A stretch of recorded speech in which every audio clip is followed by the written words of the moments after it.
bump our screens up where we're bigger? Oh, sure. Let's do that. Like Whoa. widescreen and black Yeah, bar. there we go. Yeah, see now it's in traditional pan and scan rather than that 16:9 widescreen stuff.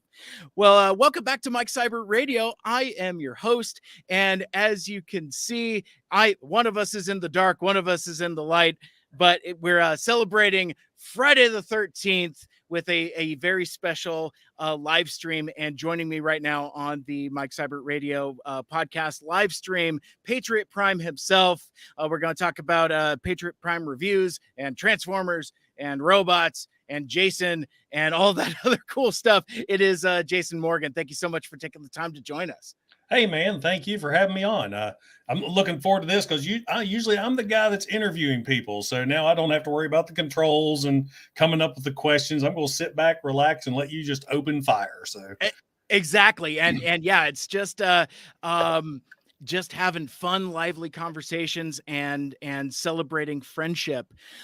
So right off the bat, before we get any further, before we talk about your channel or any of the other fun stuff that we're going to get into, because it's going to get rowdy, it's going to get fun, and if you want to join us, weird. It's going to get real weird real quick.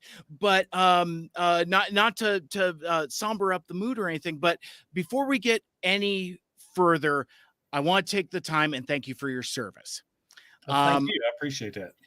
It's because of folks like you and the men and women in our armed services that let assholes like me have the freedom to do stuff like this. So I didn't want any more time to pass by before taking the opportunity to say thank you. I greatly appreciate it.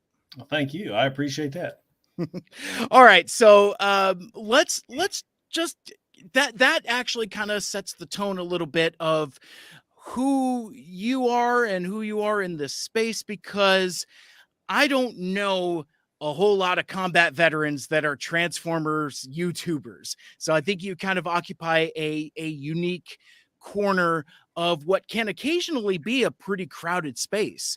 Like toy reviews is a crowded space on YouTube, and increasingly toy reviews can be crowded, and Transformers toys reviews can be a crowded space as well. And some of the things that we're going to talk about as we get to know each other and my audience gets to know you is what sets you apart, how you kind of stand out in that space. But I'm getting a little bit ahead of myself. Let's start with tell us a little bit about your channel. And then from there, let's get into the origin story of Patriot Prime, because we've been talking about it on social media all week. It's a cool story. I'm eager to share it. But every podcast is somebody's first podcast, and there's probably a lot of folks that are meeting you for the first time. I've known a lot of service members in the past, and one of the things that makes them more bashful than anything is wanting to talk about themselves. But if you wouldn't mind, who is Patriot Prime and what is Patriot Prime Reviews? Well, I am from a small town, Ronceverte, West Virginia. I actually live there right now.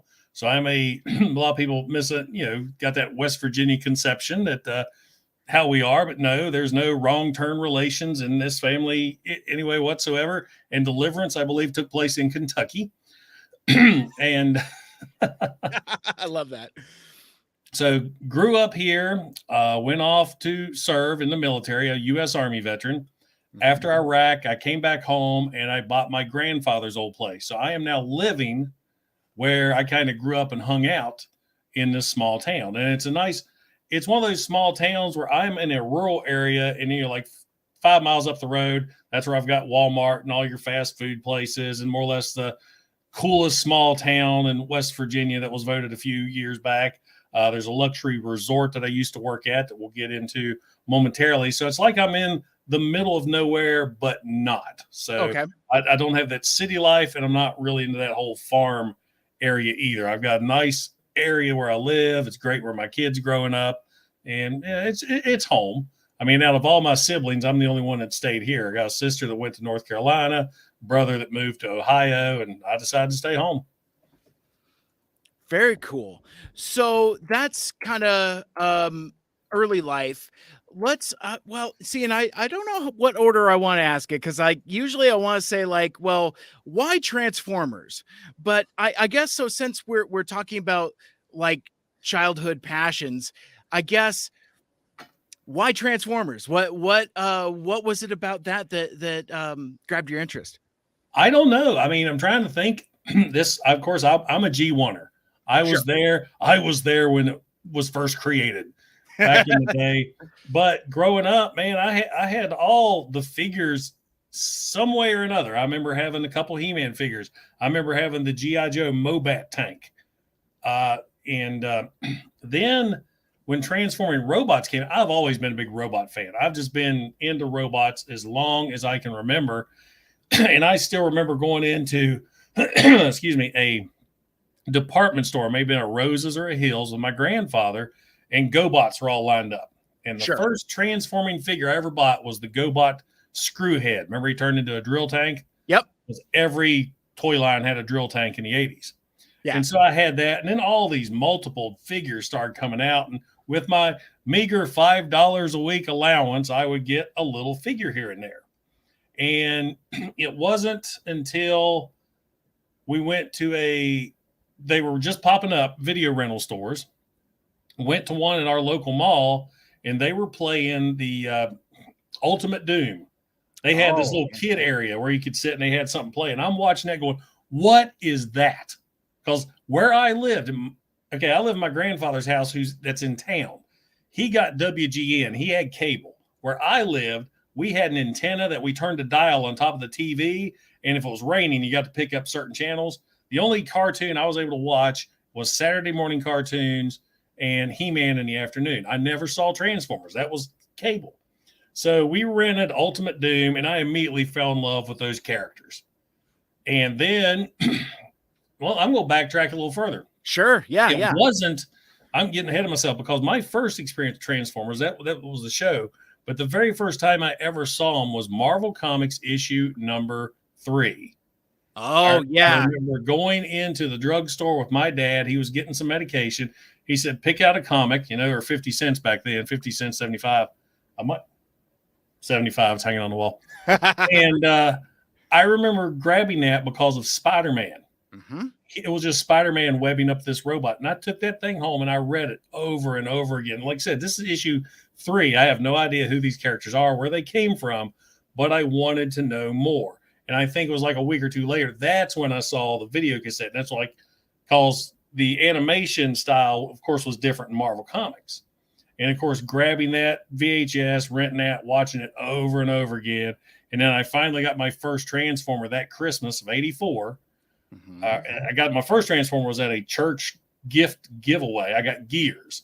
Okay. And then that Christmas, it was Prime, Megatron, Soundwave, Ratchet, and Sunstreaker. And it was just right then, I was Transformers all the way. I was collecting the Marvel Comics. And since I didn't have access to cable, like a lot of people, my friends at school who watched those afternoon shows, my fiction was Marvel Comics. Yeah, yeah. So to me, it was just every now and then when I was visiting my grandparents, I would be lucky enough to catch Transformers on WGN. So that was the only time I really got to see the show. It wasn't until they all started coming out on VHS and DVD later on that I started seeing them in order. Mm-hmm. See, that's interesting. And one of the things that's fascinating about 1984, 1985 is that there were so many different, not just entry points for Transformers, but so many different entry points. Like, like the Marvel Comics was so violently different from the cartoons. And I think you might be the first one I've chatted at length with that really the comics was kind of like they're in. Almost everybody I know, myself included, was really cartoon first and comics second. Like for me, like the comics was like a supplement, if nothing else. Like it was almost like a weird parallel, like a weird alternate. But yeah, no, it's interesting. to see it through the prism of the comics versus coming to the cartoon later. Yeah, because for me, you're reading the comics. I mean, the comics were violent Yeah. for what they were. I mean, I remember issue 4, which is the last of the 4-issue limited series. I remember Ravage biting Mirage's arm off. I remember Optimus Prime getting his arm shot off. It's all melty and stubby and stuff at the end there. All the Decepticons all got poisoned, and you thought they were dying. Then Shockwave comes in and kills everybody. To be continued? Question mark. What?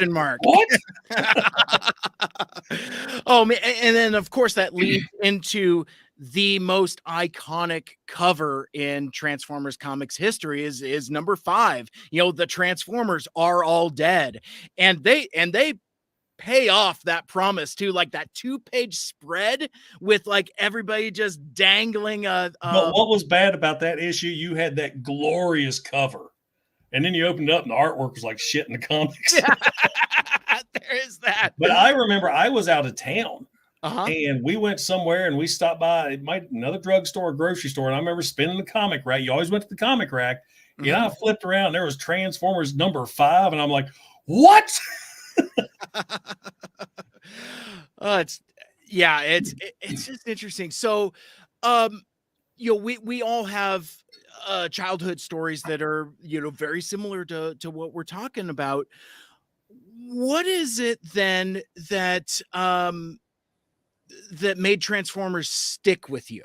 Like did you put it down and then come back to it? Let's kind of talk about, like, you know, we all have those teenage years, right? Where it's like, I don't like Transformers. They're dumb. You know, that kind of never stopped. I mean, I quit collecting the toys, of course, you know, because you hit that age like, man, girls, who needs toys? Girls.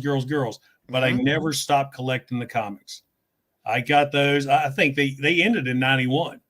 Yes. Which was the year I graduated. So it kind of worked out good. And what was funny is I remember, I think I pretty much got out of getting the toys in 87, right when, and going back to that too, when I started collecting G1 hardcore, that's the first year I went to, because I remember a lot of the earlier ones, but I wanted to get those latter year ones because I had no familiarity. I had no knowledge of those as a toy. And so those were the first ones I went after, Pretenders and Target Man, all that stuff. But going back to, I was still getting the comics. And when I was in school, that was in the 90s heyday of comics. There was a comic book club at my high school. Man, nobody gave a shit if you had comics or not. You know, it was cool then. But toys, on the other hand, I think the last Transformer toy I bought, and it was kind of this weird thing, was I know your podcast people aren't going to see it, but the Pretender Ice Pick.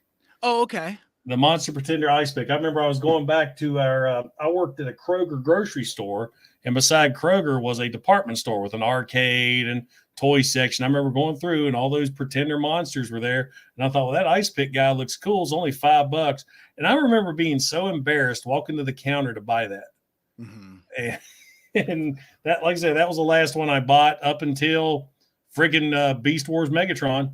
When I saw that figure, I was like, I must have walked by that figure dozens of times, because when he came out, we're jumping ahead years. We're doing the bunch of time jumping here. Yeah. I worked as a loss control manager at a Kmart, and my office was, you walk through the action figure aisle with the Transformers to get to my office. And I passed that Megatron over and over again. I pick up the back of the packaging. And if you remember, the toys originally were the exact character from G1. It was just it was a Megatron that experimented with a museum, or somehow he got the DNA of a Tyrannosaurus. I forget how it is. And I finally just bought him. I was like, and I remember lying to the girl who checked me out because I thought she was hot. And I was like, yeah, I'm buying this for my brother. His birthday's next week. So, and that kind of kicked off what you see behind you. Beast Wars kind of reinvigorated my selling, or not my selling, my collecting again, because I screwed up and sold traded all of my G1s for a Super Nintendo in 1989. That seemed like a good idea at the time. I mean, because it's Super Nintendo, for God's sakes. I mean, that's remember how awesome those graphics were? Yeah, F-Zero rules. that mode 7 graphics, you could spin around and all that. I think one of the games I played the most was Super Star Wars. I remember that's the game I was playing. Oh, And he's like, well, I'm getting this other system. And I was like, well, I'd love to have one of these. And he was in Transformers. He goes, well, I'll trade my new Super Nintendo for all your Transformers. All right, I'm 17. I don't play these things anymore. yeah. Absolutely. Well, I got them all back now. yeah. I got you. And your collection is impressive. It looks terrific here on the live stream video. And if you're listening on the podcast, go back and watch the video because it rules. And we're handsome, snowy bearded gentlemen. So actually, I took a lot of my beard off today. I was looking, I was like, because I got a 50th birthday coming up. And I was like, all my age is in my face. Because I've got the luscious locks here still going off, no gray in them, but it's all in my face. So I took the beard off, much to my wife's and son's disappointment. Yeah. Well, I was going to say this is a masculine vanity talk, but yeah, I got the same thing going on. It's like, I got like the salt and pepper going on, but like in even just like the last, I don't know, 2-3 years, my beard has gone from being dark to like Santa Claus. It's just like all the colors just drained out of it. It's just wild. All the jobs I had for years, I never could really do the facial hair. Yeah. And when it first started, when I got the job I have now, I grew it back and I was, oh yeah, it's dark and nice. And it's like gray overnight. I'm like, what the hell happened? Yeah. Maybe it's a father thing. I don't know. Gotcha. Rodimus Primal's in the chat. Hello, buddy. You beat me to it. I was gonna say, and he put in Beast Wars did that for so many of us, and that's so true because like I think post 1986, I think a few of us that had been there from the beginning didn't quite know what to do, and we had kind of moved on and moved up, but it was I think it was that reinvigoration of Beast Wars where it's like, I'll try something new. This is cool.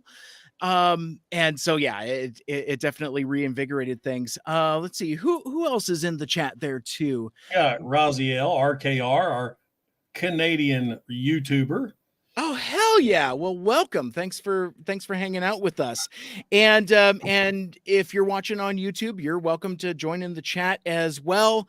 And throw questions at us and we'll definitely answer them and interact as we go. Just try to be nice. Like I've told the story on my show, but like I recently got I don't know if it was more heckled or harassed. I can't quite tell, but the dude like didn't know anything about the material I was talking about. I went through all of like my Siege Sideswipe molds. I've got all 12 of them, and I did like this whole video about talking about the different recolors and retools of Sideswipe.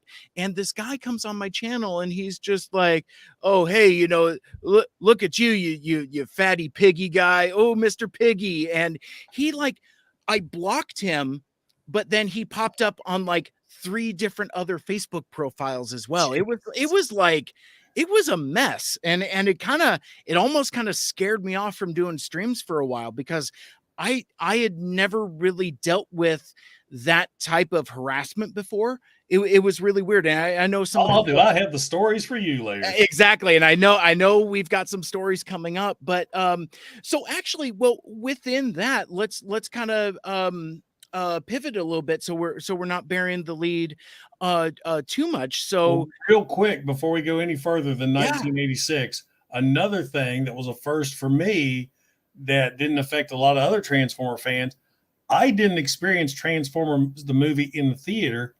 I experienced it through the 3-issue Marvel limited series. Oh, get out of here. I was going to ask you about that. So that's where I saw Optimus Prime die, which probably didn't have the same effect reading it in the comic.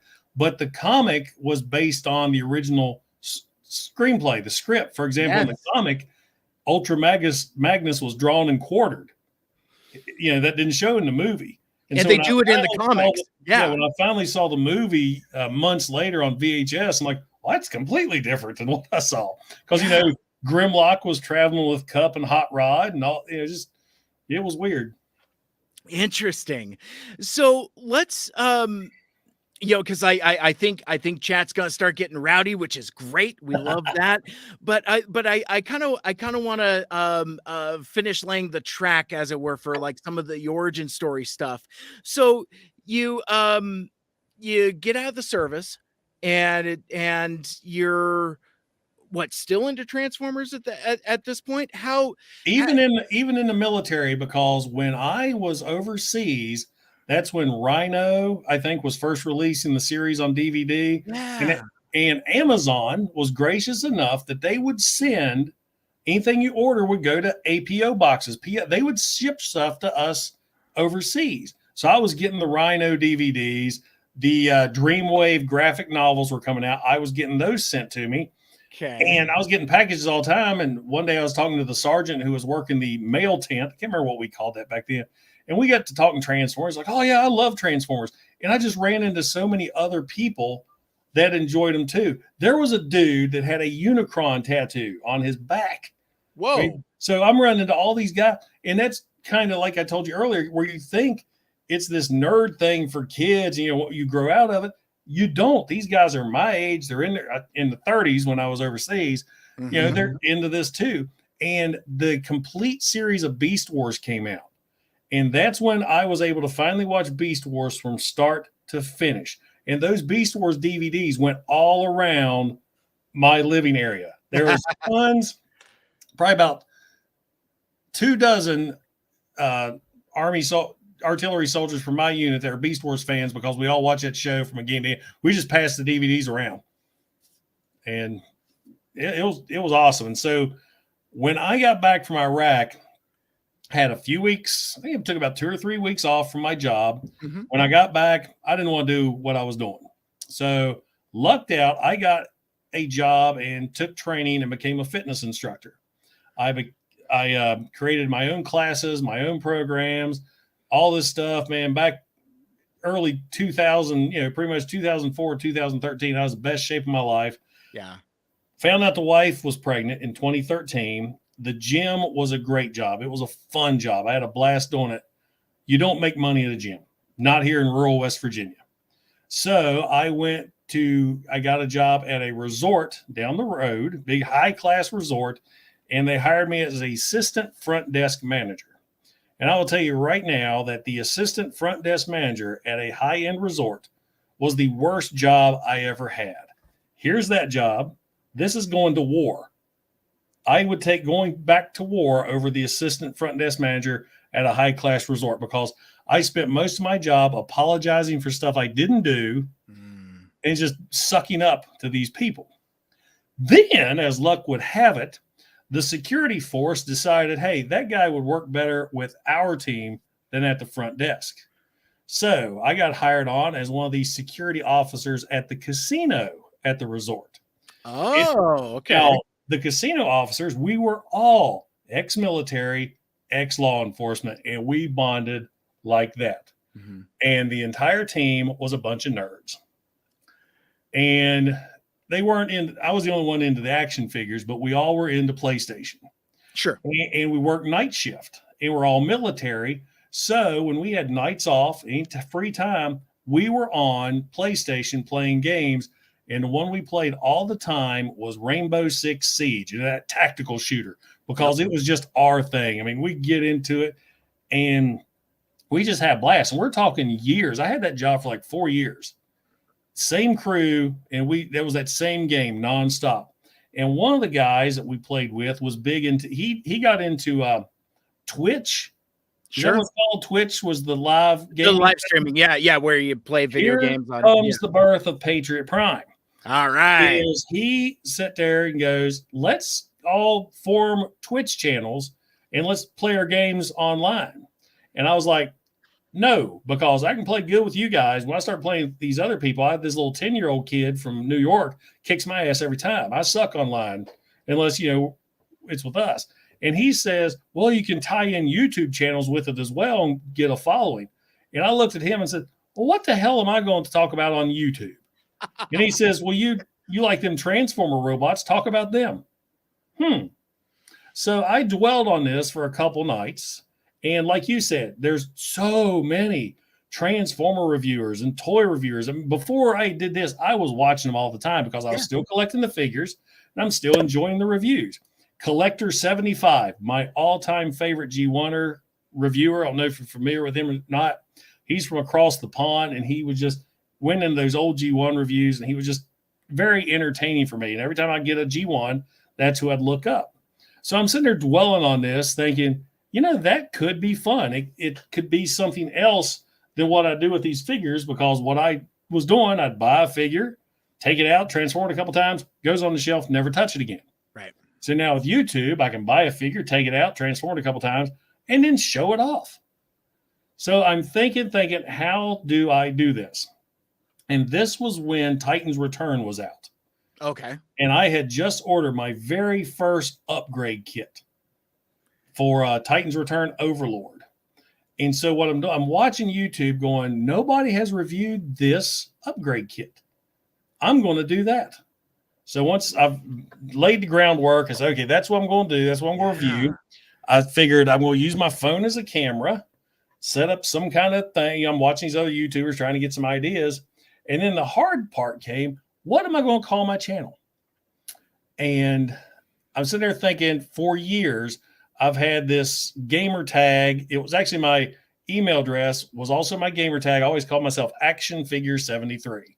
Because even though I collected Transformers, I collected everything. I mean, you see the Transformers, you don't see the NECA, the He-Man, the all this other stuff. Yeah. So I was going to be that, Action Figure 73. And I thought, that doesn't have a catch to it. So I need something that has a catch, something I got to stick out. And I got to think, or a buddy of mine emailed me, and he always calls me Patriot Prime, because in 2013, for my 40th birthday, there it is, I got this tattoo of Optimus Prime holding the American flag. Mm-hmm. And the reason behind it, I had guns back then, actually counted for something. I love Transformers. I served our country. Of course. Boom, 2 and 2. So my wife and I are like 6 months apart. So 40th birthday, we both got tattoos. She's got this new school, beautiful tattoo. I got Prime with the flag. 2013 was also my very first Transformers convention. It was in August in Charlotte, North Carolina. It's hot. I'm wearing a tank top. Patriot Prime is freshly inked. Yeah. I'm walking around, and everybody's like, yo, Patriot Prime, love the tattoo, just constantly. And that's where I got the nickname Patriot Prime. So one night I'm driving home from work, or one morning rather, because we worked 11 p.m. to 7 a.m. I sat there and thought, Patriot Prime, that would be a cool name for a channel. And then I thought, I'm going to call it Patriot Prime Reviews. That way I can have my name in the title, and it's in Patriot Prime Reviews, Chrome Dome, Patriot Prime Reviews, Brainstorm, and so on and so forth. Yeah. My name's on, and that's how it stuck. And then I had the MPO1 over there. I don't know if you can see him. He's actually holding the American flag. I could see him. I mean, he is an imposing figure. He kind of stands out in a crowd. So what I did, I had that little American flag. I forget where it came from. It's just this little flag like so. And I had him holding it, kind of like my tattoo. Took a picture, whited out everything. He became my mascot. Mm-hmm. And so that's where the channel name formed. And then I got my upgrade kit. I made that my first video, and there we go. So that's pretty much the creation of Patriot Prime. That's awesome. I love these kinds of creative stories where it's a domino effect of a couple different things. And I appreciate the cleverness of being able to not just tie stuff together, but tie stuff together quickly. I love the Patriot Prime Reviews, X figure. That's that's just very, very clever. And I don't know, I just one of the things that I enjoy about your channel is that your reviews are very straightforward, very no nonsense, but still fun. It's like it's not like so earnest that it's uninteresting. Like, we've all seen folks on YouTube that takes themselves maybe a little too seriously. And I wonder if it's just because like the natural warmth of your accent that's welcoming. Did you see the comment that I got the other day? Said that guy has the most American accent I've ever heard.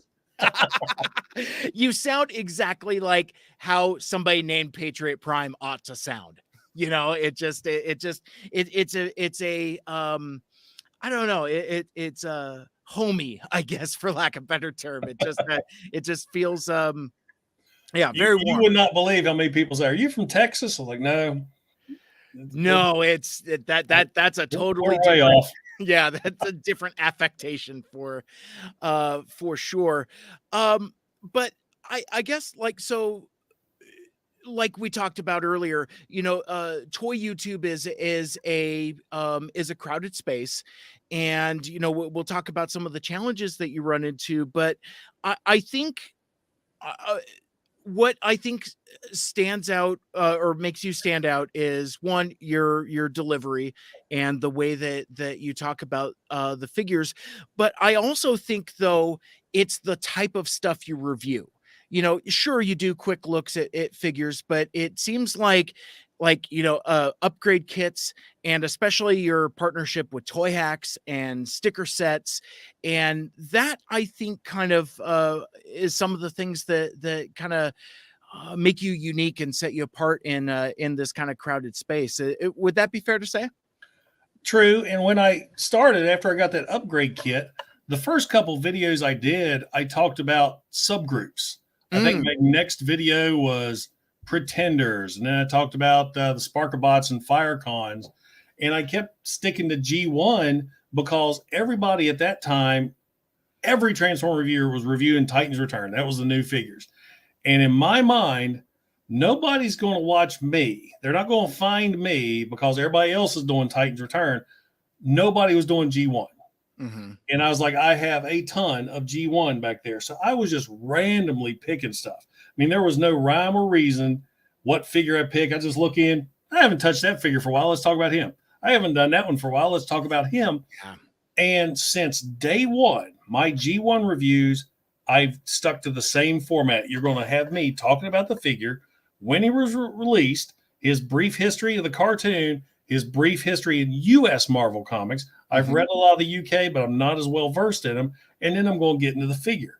In G1, I know G1. I know how to transform G1. I know, and it's all script free. The most thing I have to research is sometimes I can't remember what issue that happened in. I was Sure. like, I know it was in the 40s or something like that. So it was always just G1s straightforward.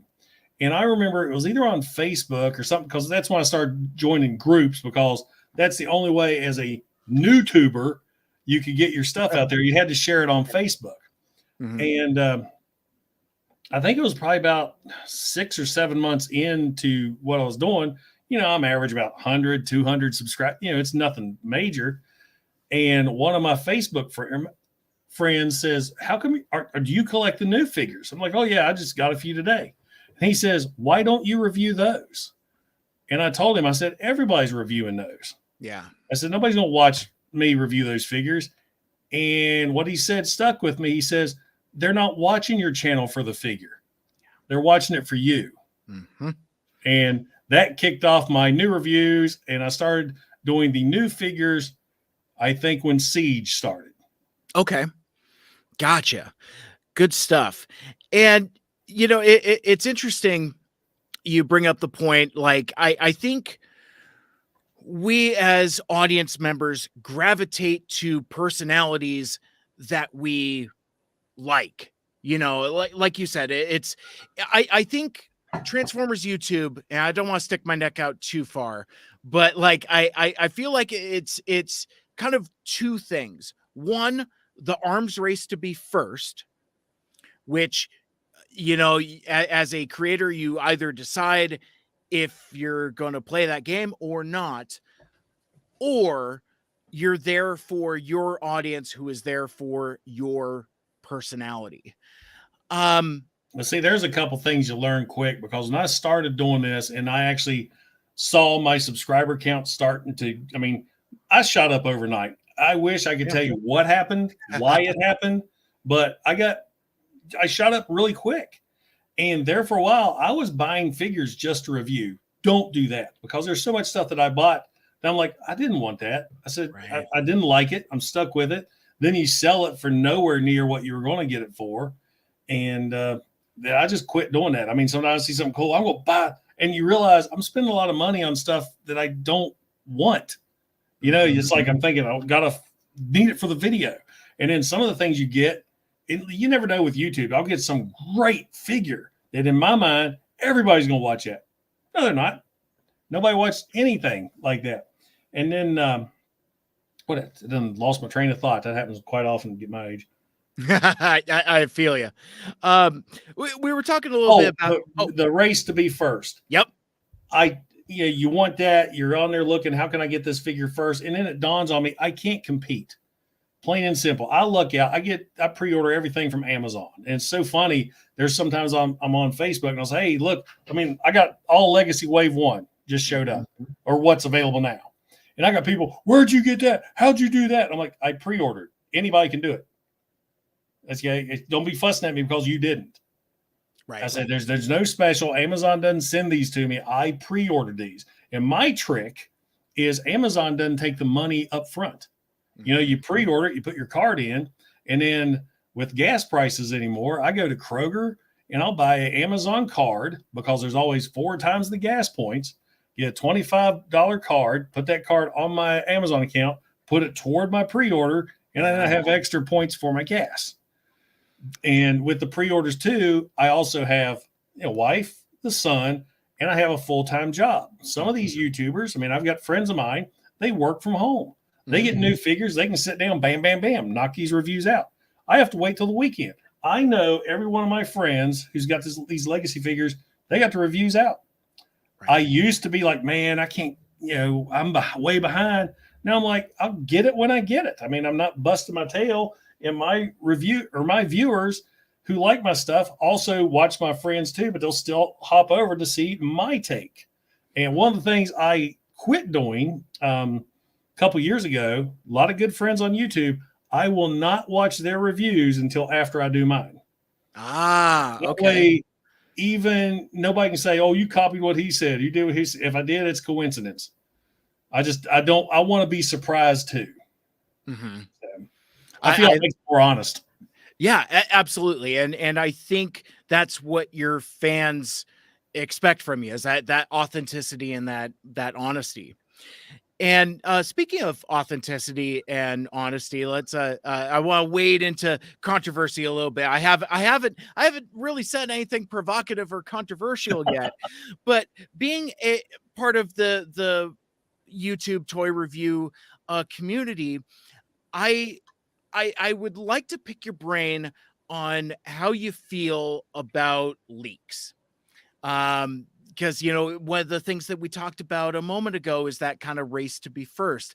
And there's, all these allegations of like, this channel gets stolen figures, this channel pays off factory workers, this, that, and the other thing, to say nothing about the types of leaks that we see online of like, factory seconds or things like that. That's a little different than the toy review portion of it. But I've discovered, I see this more on Twitter than on Facebook and YouTube, the discourse. It's like, fans seem to be divided. There are some that are very pro leak, in that, like, just let me know what's coming and I can make that decision on my own. Or there's other folks that are like, I hate leaks. Let Hasbro tell me what they're bringing out in their own time. I was wondering, as someone being in this space, specifically creating that content, where do you stand on leak culture? I hate it personally because I think it spoils some of the surprise, because that, you're so excited to see those new figures drop. You got those like Hasbro live stream. I'm no Hasbro fanboy by any means. I enjoy their product. Yeah, I get some shitty ones every now and then, QC issues, but I'm not going to throw them under the bus and quit buying from them. I despise their new open windows. I think that's stupid. Yeah. But I still enjoy the figures. As you can see, I'm still buying them. I enjoy them. So it is what it is. But I do enjoy the fact, like when, Hasbro Pulse live stream, we're getting these figures, this figure. And it's that excitement. If you're watching and if it hasn't been leaked, everybody's like, oh shit, we're finally getting a needle nose after all these years. And yeah. I just think that's awesome. And then you get these on face, these blurry leaks and these blurry this, and all of a sudden here's the review popped up. And it is fishy. I'm not going to go out and accuse anybody of anything. A lot of people, I've been called out on the channel for, why don't you say anything? It's like, it's not my place. What am I going to do about it? It's going to happen no matter what. I, for one, don't support it. I don't watch it. And there it is. I will get my figures the old-fashioned way: earn money and buy them myself. Yeah. And it's like here lately, they've kind of ruined the villain for what's the new movie? Rise of the Beast coming out. We got this Scourge coming out. I think that's a terrible looking figure. I don't know if he's the complete model or what. He looks like a Nazgul from Lord of the Rings. Mm-hmm. That's the first thing I thought of. And it pisses me off because it looks like by the toys, we're going full Bayverse design once again. Bumblebee movie, great designs, loved it. Now we're going back to the shit again. And why do they always make the Decepticons so fucking ugly? Yeah. Yeah, I mean, just insects and space junk. I don't understand that aesthetic. I mean, I and the Wheeljack. Oh my god. Oh man, I feel like we could do a whole show just on Wheeljack discourse. I was one of those guys that was hoping that like the glasses flipped out to be the more familiar ears, but the more we've seen, I don't think that's. But it was the TikTok duck lips that really got me. I mean, yeah. Why did they need lips? But then you look at RC, she looks good. She looks like she did in the Bumblebee movie. Yeah. And then of course you got Bumblebee. He's back to the Camaro look again. But well, I guess by the toys, what's the one? There's the yellow one that's out now. They're already pre-ordered. It's the Decepticon. He's the tow truck. He actually looks pretty good. But then you got the villain. He's all weird and wonky looking. And all the other ones, they did this forearm thing. They all look like bugs again. Why can't they look humanoid? And I guarantee if they do the Bayverse thing, they're not going to have any personalities. They're going to be cannon fodder. Yeah. They just never flesh out the villains. And that's been my big complaint about the Bayverse movie since day one. The villains they're no threat. They're never fleshed out. They're cannon fodder for the last 15 minutes of the big CGI battle at the end. Except Bumblebee movie did it right. I love the Bumblebee movie. Yeah. Yeah. Well, and it's a smaller cast too, you know, and Shatter and Dropkick are like actual characters, you know, with actual personality. And what's great is Shatter and Dropkick were created. Nobody bitched about them because they were created for the movie. Right. They're not pissing off. Remember when the big Blitzwing controversy? Oh, it's Starscream. No, it's Blitzwing. Yeah. So. Yeah, I wonder sometimes there is a cynical part of me that wonders if somebody is making those decisions specifically to piss us off. Like, I mean, like the Blitzwing thing, like I haven't thought about the Blitzwing thing for a while. I was the guy where it's like, I don't think it's Starscream, but like, couldn't you call him Ramjet or something? Exactly. I mean, at least keep it in like the same family somewhat. It's like, it was a waste of a name. You got Rodimus right there. Yep. But remember, yeah, like that.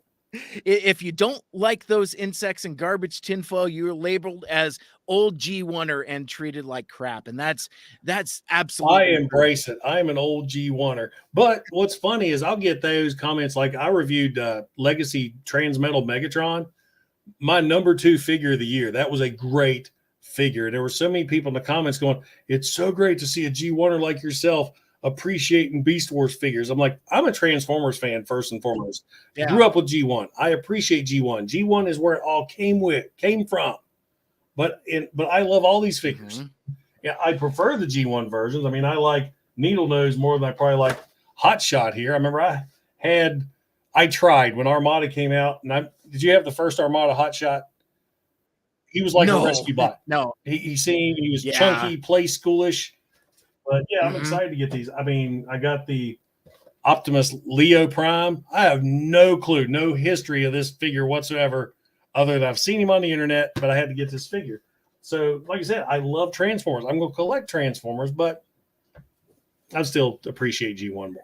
Yeah, and that's I mean, not to make things all like weirdly partisan, but that's kind of indicative of the mentality sometimes of our younger friends and younger fans. Like it's unfathomable that like a G1er would actually like something that's not G1.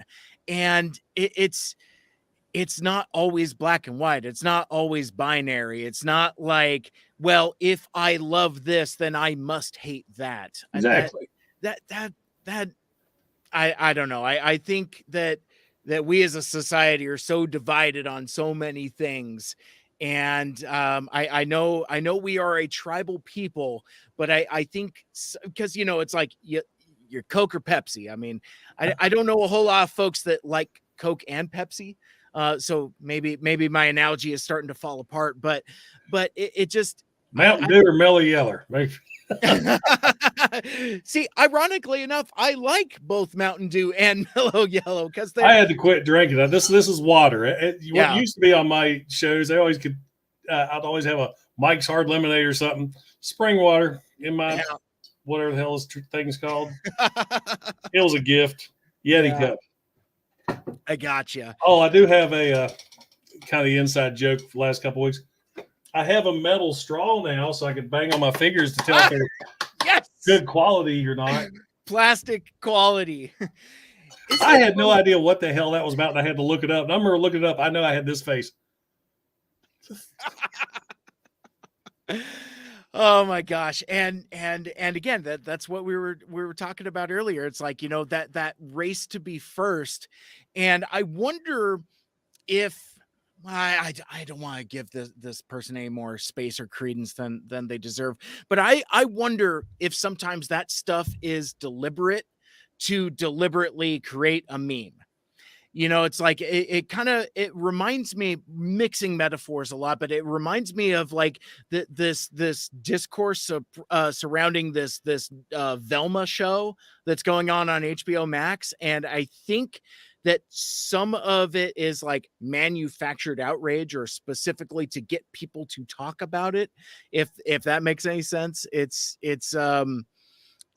odd the choices that folks make specifically to get clicks. Like instead of measuring things in quantity, we measure quality. I mean, that was a Freudian slip. But you know, measuring things in clicks. It just feels very, very mercenary and inauthentic. I don't like insincerity, I guess. That's kind of my that's like you look at all these YouTube shorts videos. You know, it's just like whatever they can pull the clicks on. It's like, oh, hell. Well, that's any video. If you think it's always true, you wouldn't believe what happens next. Make sure and stay till they don't tell you what's going on. It's just, I hate that shit. And especially the ones with the female robot voice that talks. His wife never knew what was going to happen. And just, I don't know. I hate that shit. Yeah. Yeah. Well, number 6 will surprise you. You know, it's like clickbait and stuff. Or you watch his ones, stay till the end. You stay to the end. I'm like, nothing happened. Yeah. Nope. And then they got your click. Yeah. You know, they got your click. They got your view. Let's see. So Rodimus put in the chat. Imagine me saying I like Beast Wars car robots or animated, which he does. But there are things I don't like. Nope. I'm a G1er. Yeah. It's just like painting with that broad and fat of a brush. You know, there's nuance. And the thing that's so cool about Transformers that I think sets it apart from other legacy franchises is that there are so many iterations and so many entry points. And like, if I don't know, maybe it's like a train or a bus. It's like, oh, you don't like this stop? Don't get on. You know, the train will pass you by. There'll be another train. That's like Facebook or Twitter. Okay, you didn't like that post. Keep going. Yeah. You don't need to put your 2 cents. I didn't like that. I'm going to keep on going. That's like, I don't know, just we seem to ramble a little bit, but you take a figure like Chrome Dome here. Sure. He's a G1. He doesn't hold a candle to today's standards. His arms can go up and down, and that's it. Oh, that click, though. Yeah. Well, hear that again? That ratchet. Oh, golly gee. Oh. And he's got the little headmaster gimmick. You got the, let's see, you got the spinning chest thing. You got these gimmicks. Yeah, I mean, he doesn't have great articulation like today's modern bots, but today's modern bots don't do the gimmicks. Right. Gimmicks are gone. There's no more spring-loaded missiles. You don't have power masters anymore. You don't have headmasters with the tumblers. Where's my damn modern pretender that actually has a shell with a robot inside? Yeah. Excuse me. Yeah, I mean, and as fun as a figure as Iguanus is, And I do like that motorcycle little dude. He's a fun figure, but yeah, it's like you're missing out on the pretender gimmick. And you know, where's the electronics? You know, Yeah. it's like, you know, I wasn't into like the Unicron trilogy stuff, but like, you know, they had like a lot of like lights and sounds and all kinds of cool stuff, and all of that stuff is gone. What was it, 30th anniversary? Maybe it was the last time we saw electronics, because I'm looking at my Titans over here. Mm-hmm. I've got Titan Metroplex, and where you push down on him and he'll talk. And then was it the next year Triptychon came out? He didn't have any gimmicks. Right. None of the other ones have any gimmicks whatsoever. I know Fortress Maximus did. He had electronics. I didn't get that one. Mm-hmm. But yeah, electronics are gone now. All you have is light piping, and that's it. you don't even have battle masters anymore. Like, you know, they were still kind of like doing target masters for a stretch there, but yeah, we're not even doing that, you know. Micromasters, battle masters, none of that stuff. Triptychon had a gimmick. He can eat Titan masters. Oh yeah, that is true. Now he was the one that actually, well, he came with that full deluxe figure that, thank God, Toy Hacks was able to improve. Mm-hmm. Yeah, I think these new target masters, they're made just like the original G1s. They got no articulation whatsoever. Yeah. He might be the first one I do. I've been waiting for him for so long. Yeah, I mean, it's just it's neat that we're going this deep into the character pool. And one of the things that I am digging about Legacy and Legacy Evolution is that we are expanding out. Now, granted, I think folks have some criticisms about some of the extended universe characters, like the Prime characters, and those being kind of quote unquote G1ified, but I like the aesthetic of them. I like Bulkhead. I think he's a great figure. He was one I wasn't going to get at first, but then I actually dug him once I got him. And then when the Amazon one came out, that was actually in camouflage collars, I was like, oh Lord. Yeah. But me too. Well, I've discussed this with my friends. They go into all these other branches, which is fine. That's cool, because you got things for the Armada fans, and what was this, Beast Wars Neo? I don't know the history of him, but there's still so many characters that they've never touched. Where's my damn Thunderwing? I want to update the Thunderwing. Exactly. I mean, I look on the shelf here. You got figures like Roadblock and all the different Micromasters and the Pretender Beast, Carnivac, Snarler. I mean, there's so many cool figures that they just haven't embraced yet. Mm-hmm. Mm-hmm. Absolutely. So, but then your Armada fans, RID fans, or where's this one? Where's this? So yeah, we all got our arguments toward it, to be honest. So exactly. Go ahead. Oh no, go ahead. Finish your thought there. Because I was thinking, as the older I get, like I said, I'm getting ready to turn 50 in July. Yeah. Okay, G1 was my thing 40 years ago. Beast Wars was somebody else's G1. Robots in the Sky, somebody else's G1, so on, so forth. So there's such a wide range now. And I understand to a point where they're like, why does everything have to be G1? But that's where the basis came from, you know? So, I mean, yep. Now that's an argument we could do all day long, but I am proud to say I am a G1er, but I'm a Transformer fan first. Absolutely. Well, and I was going to say, to tack onto that, is the cool thing about so many different iterations and so many different entry points is that every new iteration is somebody's G1. Mm-hmm. And it took me a long time to appreciate that. Like, you know, I had to meet some folks that saw the 2007 movie at the same age that I saw Transformers the movie, you know, and I'm like, oh, you had the same experience at the same age that I did. Okay, fine. Maybe I'll get off your back a little bit, but and in terms of like fan service, I feel like everybody should be able to get theirs. You know, it's like, you know, even though it's not my cup of tea, I'm glad there's a hot shot in Legacy Evolution, you know, and you know, I don't see anybody clamoring for beast machines though. Not so much. I'm sure they're out there. I mean, they walk among us. Garbage. They walk among us. Rodimus also put in the chat, obviously full blown pretender, Thunderwing exclamation point, but I also campaigned to Mark and Evan for Slipstream, which that's the other thing too. It's like, as the iterations have passed, you've had like these new characters that have kind of emerged, like, based on kind of like the Seeker platform. You got Sunstorm, you got Slipstream, you've got like, these new characters that, can get the legacy treatment as well. That, I tell you, one of my favorite characters that was created was Barricade from the Bay movies. yeah, He was awesome in the Bay movies. In G1, he's a little neon blue and pink race car. So I have no idea how in the world they got Barricade and turned him into the evil police. He's the Transformers T-1000. Okay, he's the evil police officer. Yeah. And then Hasbro took him and created a G1ified version. Yep. It's one of my favorite figures. I just love how they did that. Well, and I like when you can add new characters to an existing group. I mean, I didn't know I needed an evil Prowl in my life, but the Datsun mold is one of like my favorite things. I love the door wings on that coupe.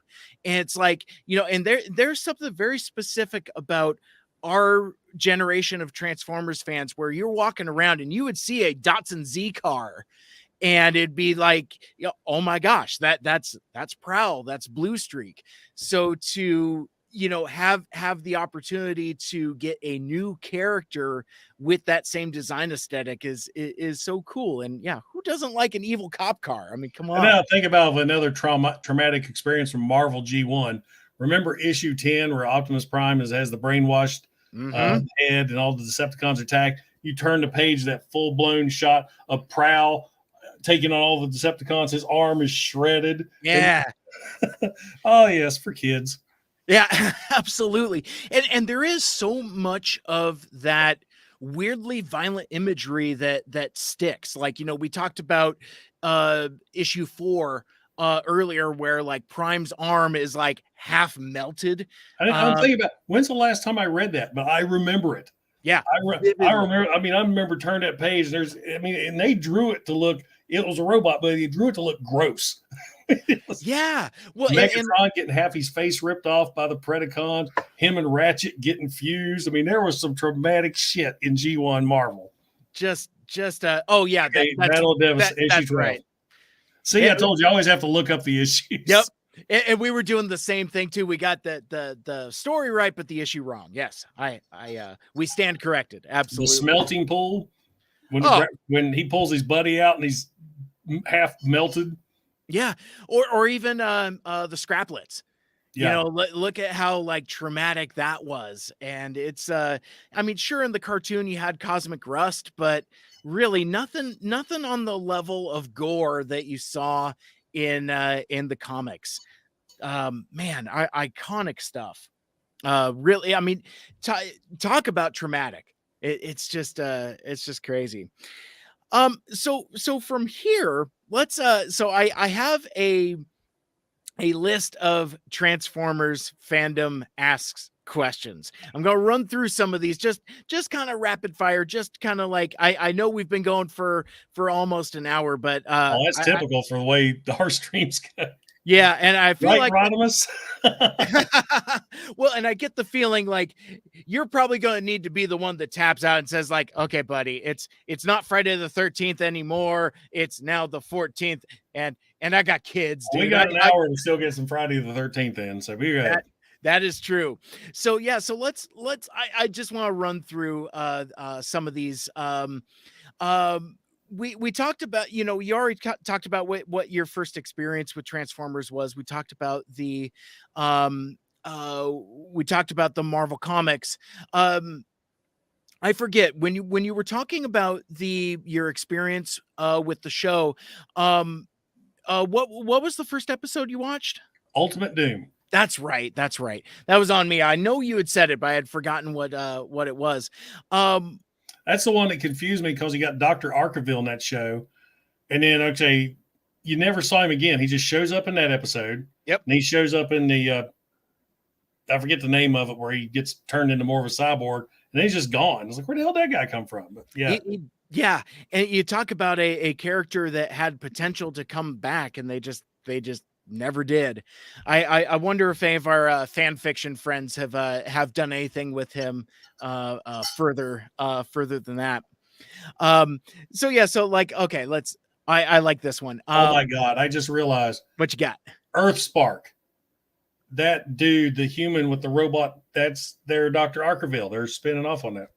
I'll be goddamn, because he has a robot arm as well. The Mandroid. Yes.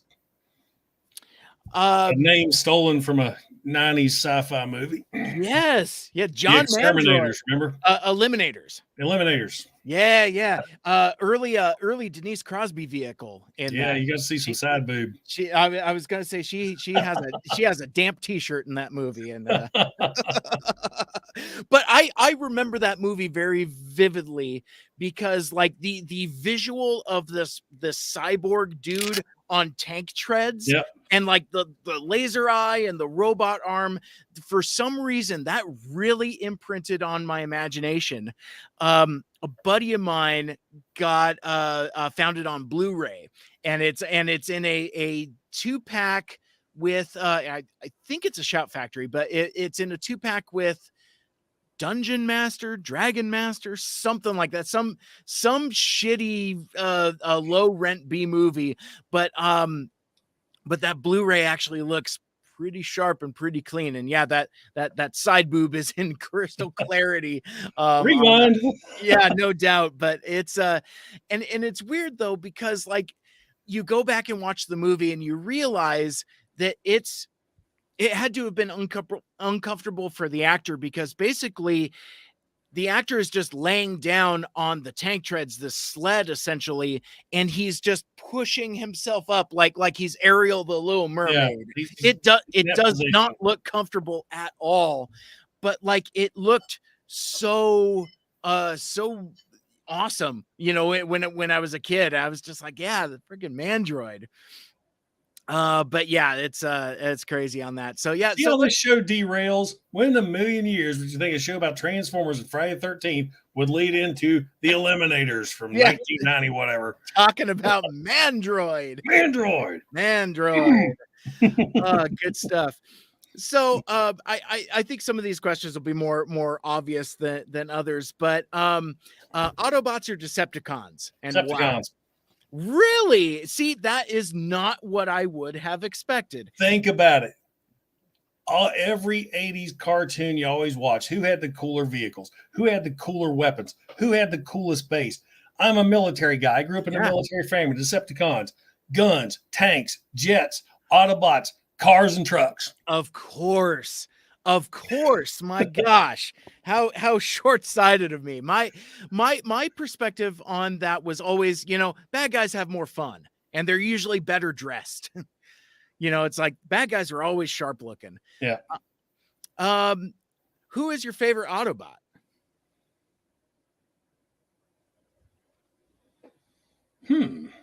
Oh, I stumped him. That is a hard one. And again, for one that I thought would be pretty obvious, but perhaps everybody's first pick. I mean, that's your father, one of the cartoon father figures. It's so easy to say Optimus Prime, but I'm going to have to go with Jazz, because when I mentioned my 84 figures, I loved Jazz. I loved his look. I loved the car. Like you said, with the door wings was so cool. And remember when I said earlier that my first Transformers was Ratchet and Sunstreaker? Yep. The reason I got Sunstreaker is because I got Jazz first and he broke right out of the box. Oh, no. We went to take him back the day after Christmas and they were out of Jazzes and I had to get Sunstreaker. Oh, my gosh. I never got a Jazz again until the Toys R Us commemorative came out. Got it. So firsthand experience with QC issues at early. It was me. I just snapped the door right off. Or was the door or the top? I remember I went to Trans. I was so excited. You just feel that lip quiver. Yep. So Raz put in Sunstreaker, and Jonas put in Prowl. So again, lots of cars there. Love I that. never had any of the Dotson brothers back in the day. I'd imagine if you broke your Jazz, you probably would have broken the Datsun too, because it's that same clear plastic hinge. Like Damn clear plastic. yeah, just snaps right off at the neck. And and it was such a thin piece too. So it's like I had Blue Streak and I went to go tab it back in, put my thumb on it, snapped it right at the neck. So now it just be, instead of having T-tops, sunroof.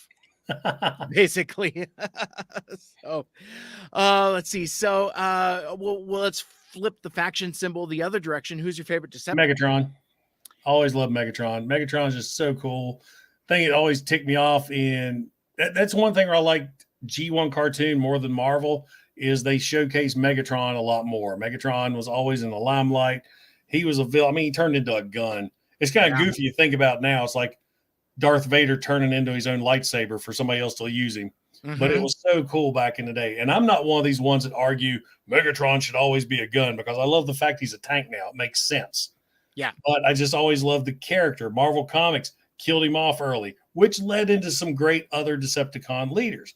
Yeah. You got the Bayverse movies. Never utilized Megatron. Very end of the first one, he was a bitch to the Fallen in the second one. Yep. He was a bitch to Sentinel Prime in the third one. They killed him off and became molecular density Galvatron, and then he was just a fucking whatever. I don't even remember last night.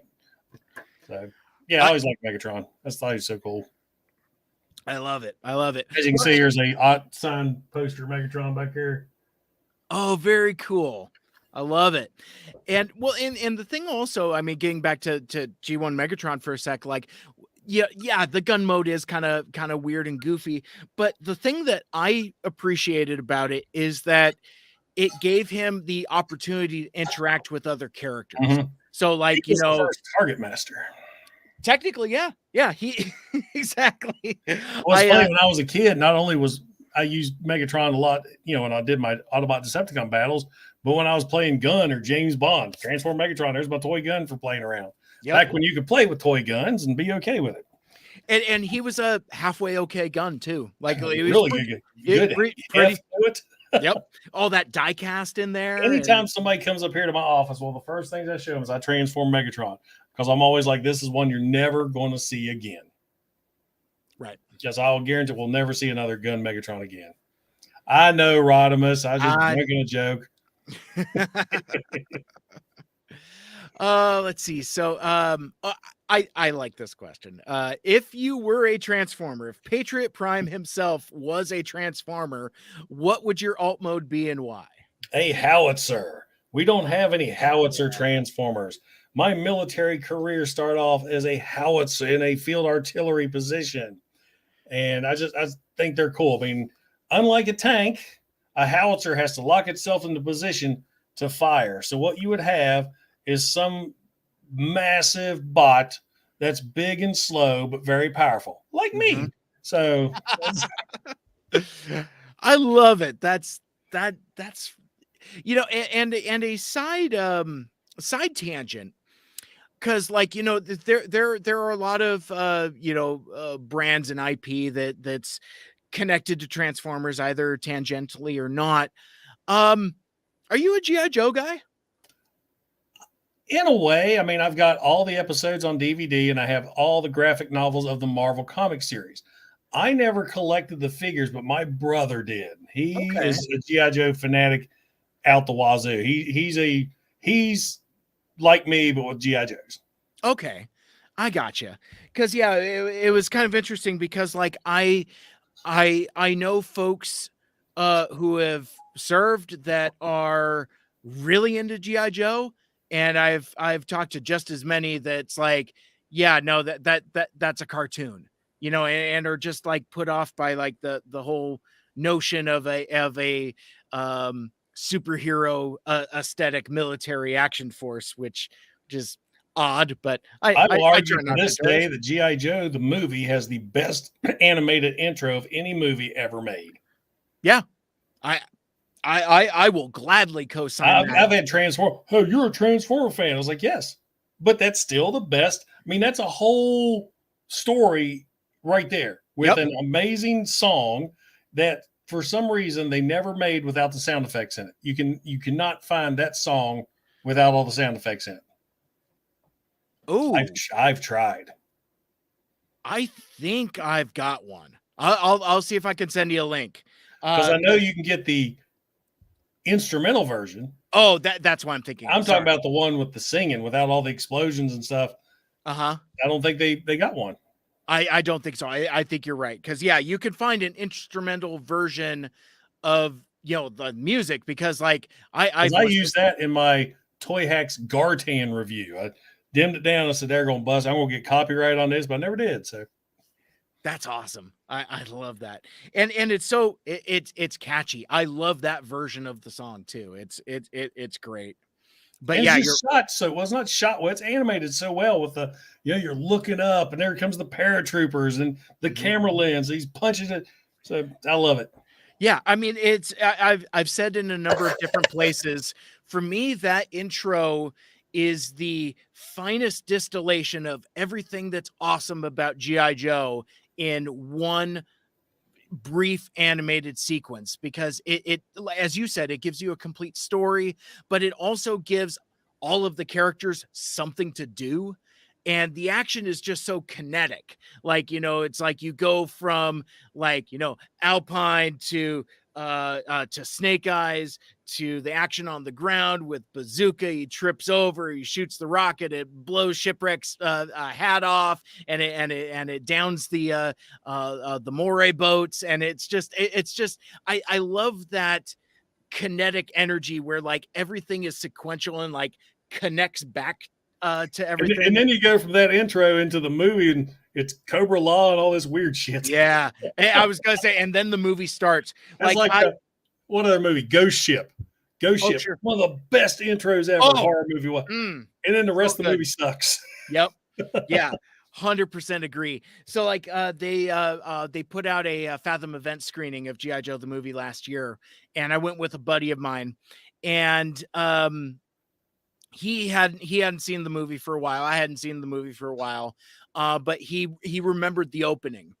And so the opening sequence happens, and I made a joke. I'm like, well, I got everything I need. I can leave now, because like I got to see it on the big screen, and that's what made that screening kind of special too, because like as the story goes, G.I. Joe the movie was supposed to come out first, but they ran into production delays, and then they messed around with, well, hey, we want to kill this Duke character off. Well, how about we kill off Optimus Prime first? Let's try that. Let's test the waters and see how that goes. Well, we saw how it went, and G.I. Joe went straight to video. But it was cool to, after 35 years, to actually see G.I. Joe the movie in a movie theater as it had been intended to from the start. So there was just something just kind of neat and fun about that.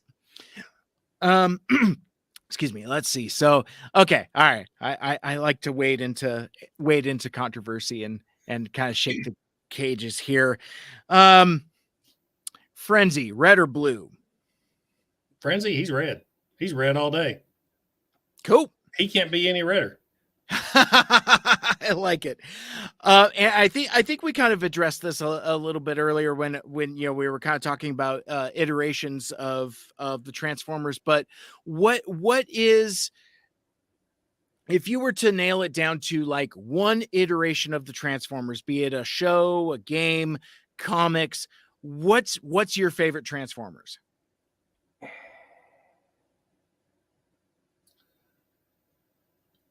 There's the part of me that wants to go Marvel Comics, but I'm going to have to go with Beast Wars.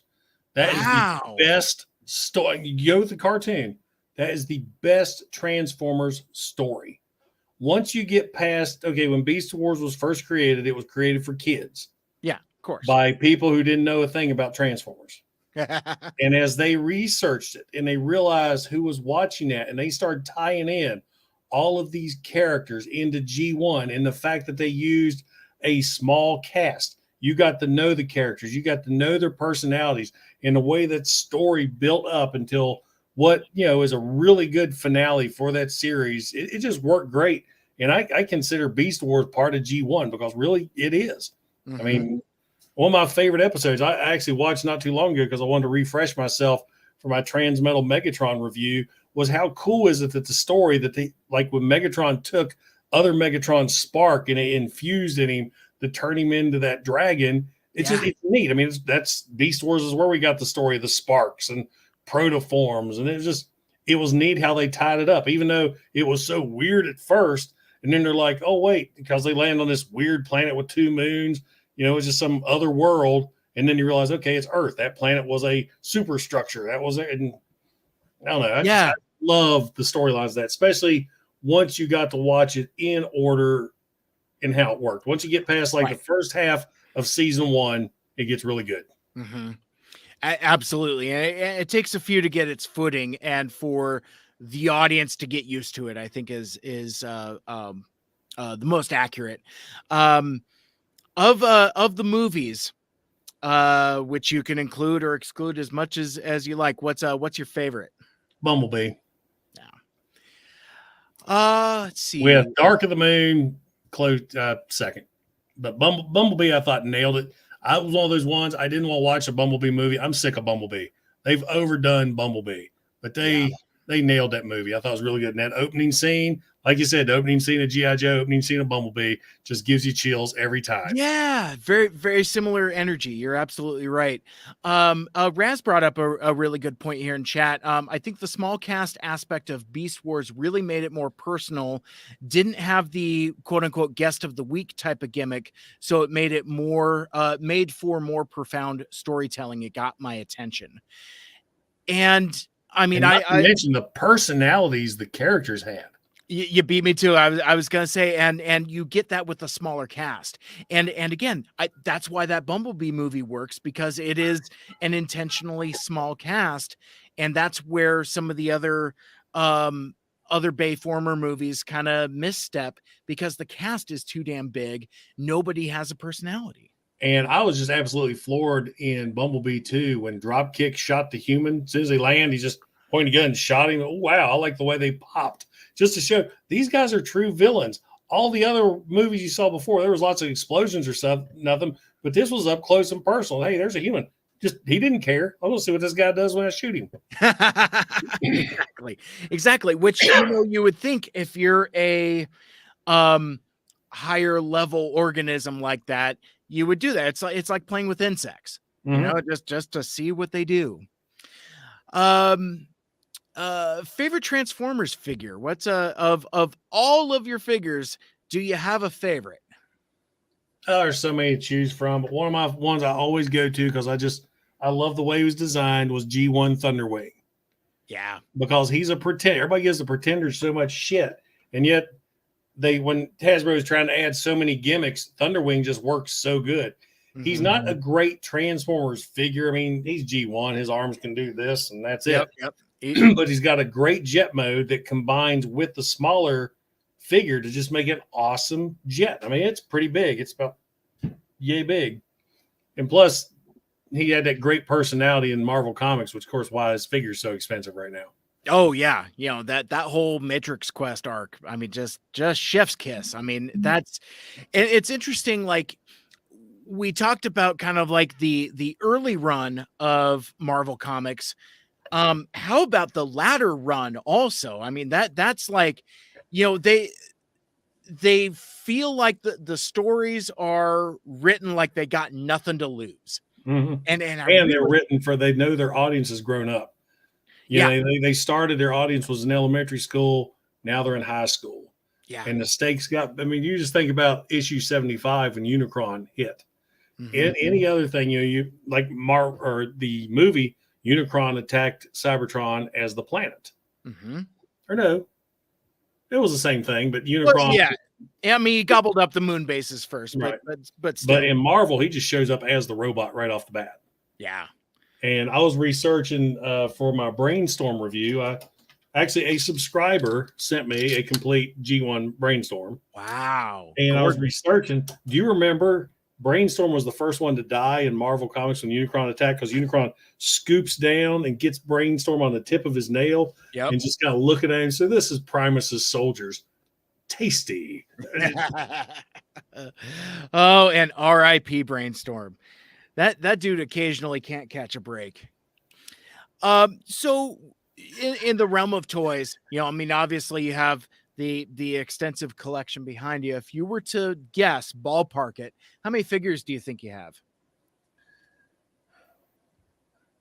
The one time I did count, I had like 1,034, Oh my God. but I don't know what it is now. Yeah. That was a while ago. And I try to keep, now half this collection used to be Star Wars. I kind of got out of Star Wars and Transformers took over. Mm-hmm. Every Transformer figure I own is on display. Somehow I got it displayed. Nice. I think, well, I'll take it back. Well, there's still a few in boxes here I haven't got up.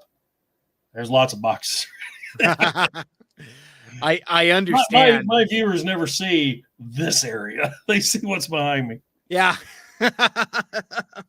See, and I appreciate you giving the audience some behind the scenes views there. That's super cool. If we talked about characters, but like if you could meet any character from any show, who would it be?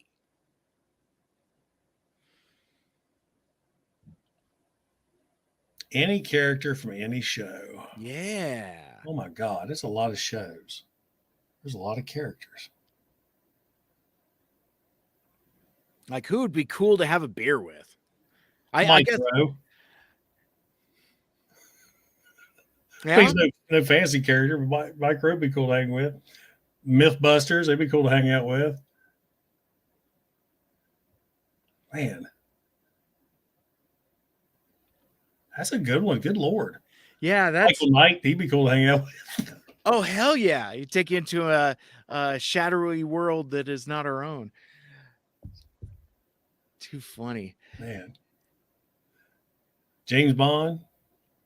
That'd be cool. That'd be cool. You're looking over your shoulder. Like, yeah, exactly. Let's see.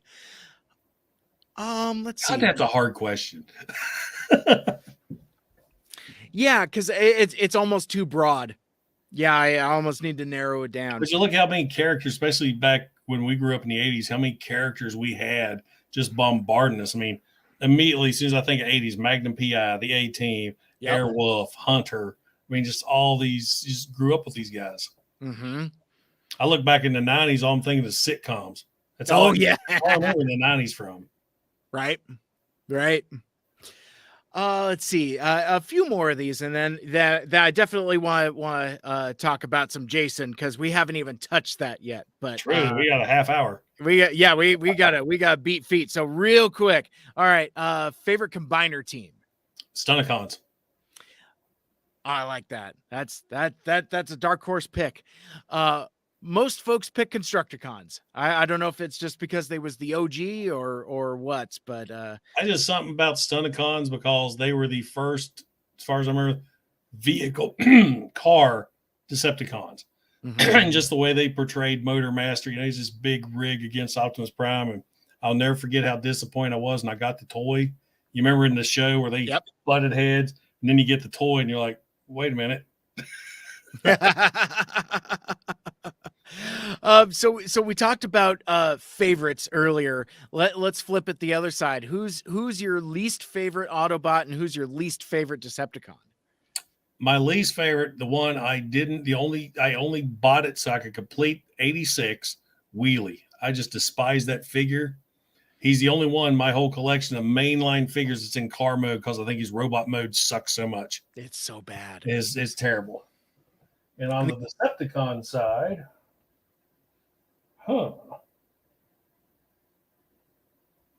that's a hard one. Because, Decepticons are mostly all repaint, so look at all the Seekers we got. That's true. I would have to say Cyclonus, because awesome-looking robot in the show and cartoon. Mm-hmm. Awesome-looking jet. The toy has an awesome-looking jet, but the robot just doesn't look a thing like he should in the cartoon. That's He's true. got big Popeye forearms, and his head's so weird. I mean, he's got the bunny ear horns, but it's set up like his face is way down here and the horns are up there. But his future toys fix the issues. But it's not that I hate him, but he just doesn't look right. He's behind Gal. He's there, but he's behind Galvatron. Mm-hmm. Yeah, I mean he's part of that crew. Let's see. Rodimus. Yeah, G1 wheelie, but also Armada sideswipe. Yikes. See, that one sucks, but he's not in my collection, so I can't count him. There you go. There you go. That's fair. And last question for this round. We've seen so many collaborative crossovers recently. You know, you got Gigawatt, you got Ectotron, you got all these weird mashups. What crossover or mashup would you like to see? I would like to see Kit or Airwolf. Yeah. Solid choices. Pretty much, Toy Hacks did a decal set for Runabout from Earthrise. Made him look like Carr. Nice. That's pretty sick. I like that. I like that a bunch.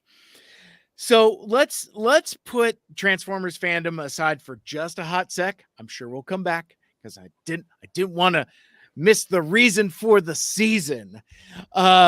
So in what could be a weird swerve for a lot of our audience here, obviously it's Friday the 13th, and I understand that your birthday also happens to be on a Friday the 13th, just not this Friday the 13th. Yeah, right? I was born on Friday the 13th, and my name is Jason.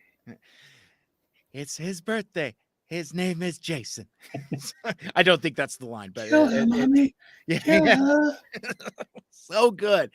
So, you're a huge fan of the franchise. I am as well. It is I am not a horror hound per se. I called myself retired. Like I was huge into schlocky VHS horror movies in the 80s. My some of my most cherished memories with my grandmother was like on Friday nights, she would go to the video store and we would get like this stack of tapes of just like the schlockiest, awful stuff. I mean, we were talking like, Soul Survivor and Brain Damage and, just like Blood Diner and all this, You were for the C stuff. You didn't even do B movies. You went straight to C. Exactly. My first apartment didn't have cable or satellite, but it had a video rental store 2 miles away. And like you, I was just renting everything, just schlocky crap and just enjoying it. Just sit down with popcorn, a pizza, watches a Full Moon Entertainment. Remember all those VHS movies? Oh yeah. Hell yeah. And we got a shout out for Maximum Overdrive too. That'd be an awesome collab. That would be fun. I think that would be fun. And hell, we could reuse the Earthrise trailer again.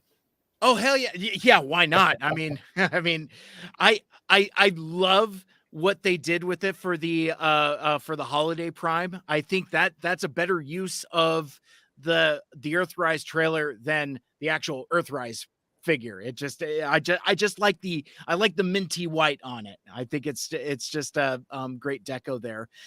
Jay Lee also mentioned in the chat here, need a Decepticon collab. Christine could work that, or with the Green Comet coming, why not the truck from Maximum Overdrive? A con I would love to see, being an 80s guy in 80s action movies. What was the one vehicle that always showed up in 80s action movies that you knew shit was about to go down? Red Dawn, Rambo, the Hind helicopter. That's right. That's right. Awesome Decepticon. That would be cool. Oh my gosh, I love it. Oh, I love that. That's sweet. That would be super cool. And just call him Dropkick. Why not? Perfect. That would be a sweet sweet new alt mode there for Dropkick. And yeah, just do a Hind helicopter. That would be sweet. So yeah, so I let myself get distracted and lost the thread a little bit. So the thing that I have discovered, yes, of course, that was the first thing I thought of as soon as Jason said Hind was for in Metal Gear Solid. Oh yeah, that would be super dope.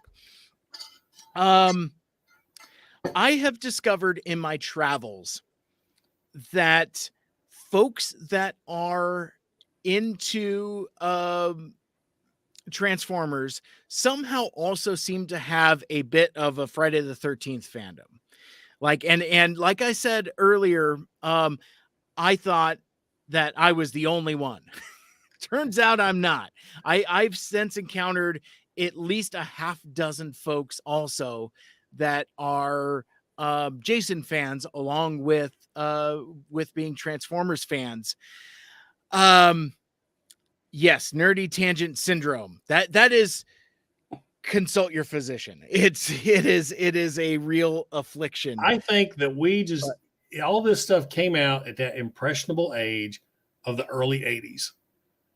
I mean, we got hit with, the Transformers in 84, the Terminator in 84. We had RoboCop in 86. Yeah. I mean, just these icons hit. I'm not sure when I got no problem with it. I kind of enjoyed the movies. I never was a Freddy fan. I always loved Jason. I just thought it was so cool. And I don't know. I think those came out and they just hit that sweet spot, the early 80s. I mean, you think about some of the best movies, best cartoons, everything, early 80s. Mm-hmm.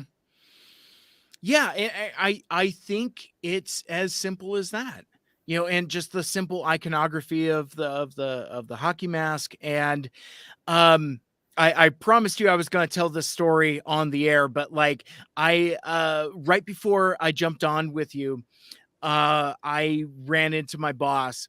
And he was asking me, "Hey, what are you doing tonight?" I'm like, "I'm doing a live stream with a Transformers YouTube reviewer. He reviews toys on YouTube." "Oh, hey, that's cool." I go, "Yeah, and since it's Friday the 13th, we're going to talk about Friday the 13th also. He's a huge fan. I'm a huge fan. We're going to like get super deep into it." And he's like, "Wait a sec, hold up. How many movies are there?" I was like, "Well, yeah, there's like 12." And he had no idea. So I basically had to like mansplain Friday the 13th to him very quickly. And I was just like, well, yeah. And there's like this weird Venn diagram of like Friday the 13th fans and Transformers fans. And I'm going to ask this dude to kind of see if we could kind of like figure out why that is, because like it kind of confounds me at times sometimes. And so anyway, I ended up going through the entire Friday the 13th franchise with him. And I think I sold him on that Shout Factory box set. That's that beautiful artwork. Yeah. And it's on sale on Amazon. He's like, "This?" I was like, "Oh yeah, if you're curious, go buy that. It's a great set." See, I've got the Blu-ray set of the Paramount era. Mm-hmm. The New Line Jason movies they ain't that great. No. They're watchable, but they're not. Nothing beats the Paramount era. And you got to go 3, 4, 6, 7. Oh, see, and it's interesting because like I think we're good. It's going to get exciting with some exciting discourse, because like the thing that's so cool about the Friday the 13th franchise is that it is so versatile, and there's a few different ways to view it and to pick it up and to look at it. And I mentioned to my boss about the Paramount era, and he's like, "What are you talking about?" I was like, "Oh, my friend." So I was like, "Yeah, no, it's a Paramount franchise." And he's like, "Well, what do you mean?" So I go through and I take him like through the entire thing. He's like, "Huh, I thought it was just like those first couple movies." I'm like, "No, my friend, it's an entire era. It's an entire encompassing thing." But for me, at least, just speaking for myself, and again, there's no shortage of stuff for us to talk about. I think the appeal of Jason Voorhees, the Friday the 13th movies, is one, they're cartoonishly fun. Like, the violence is over the top, the kills are over the top, and there is a certain amount of black, dark humor that goes with it. Would you dare say campiness? Oh, that's good. That's good.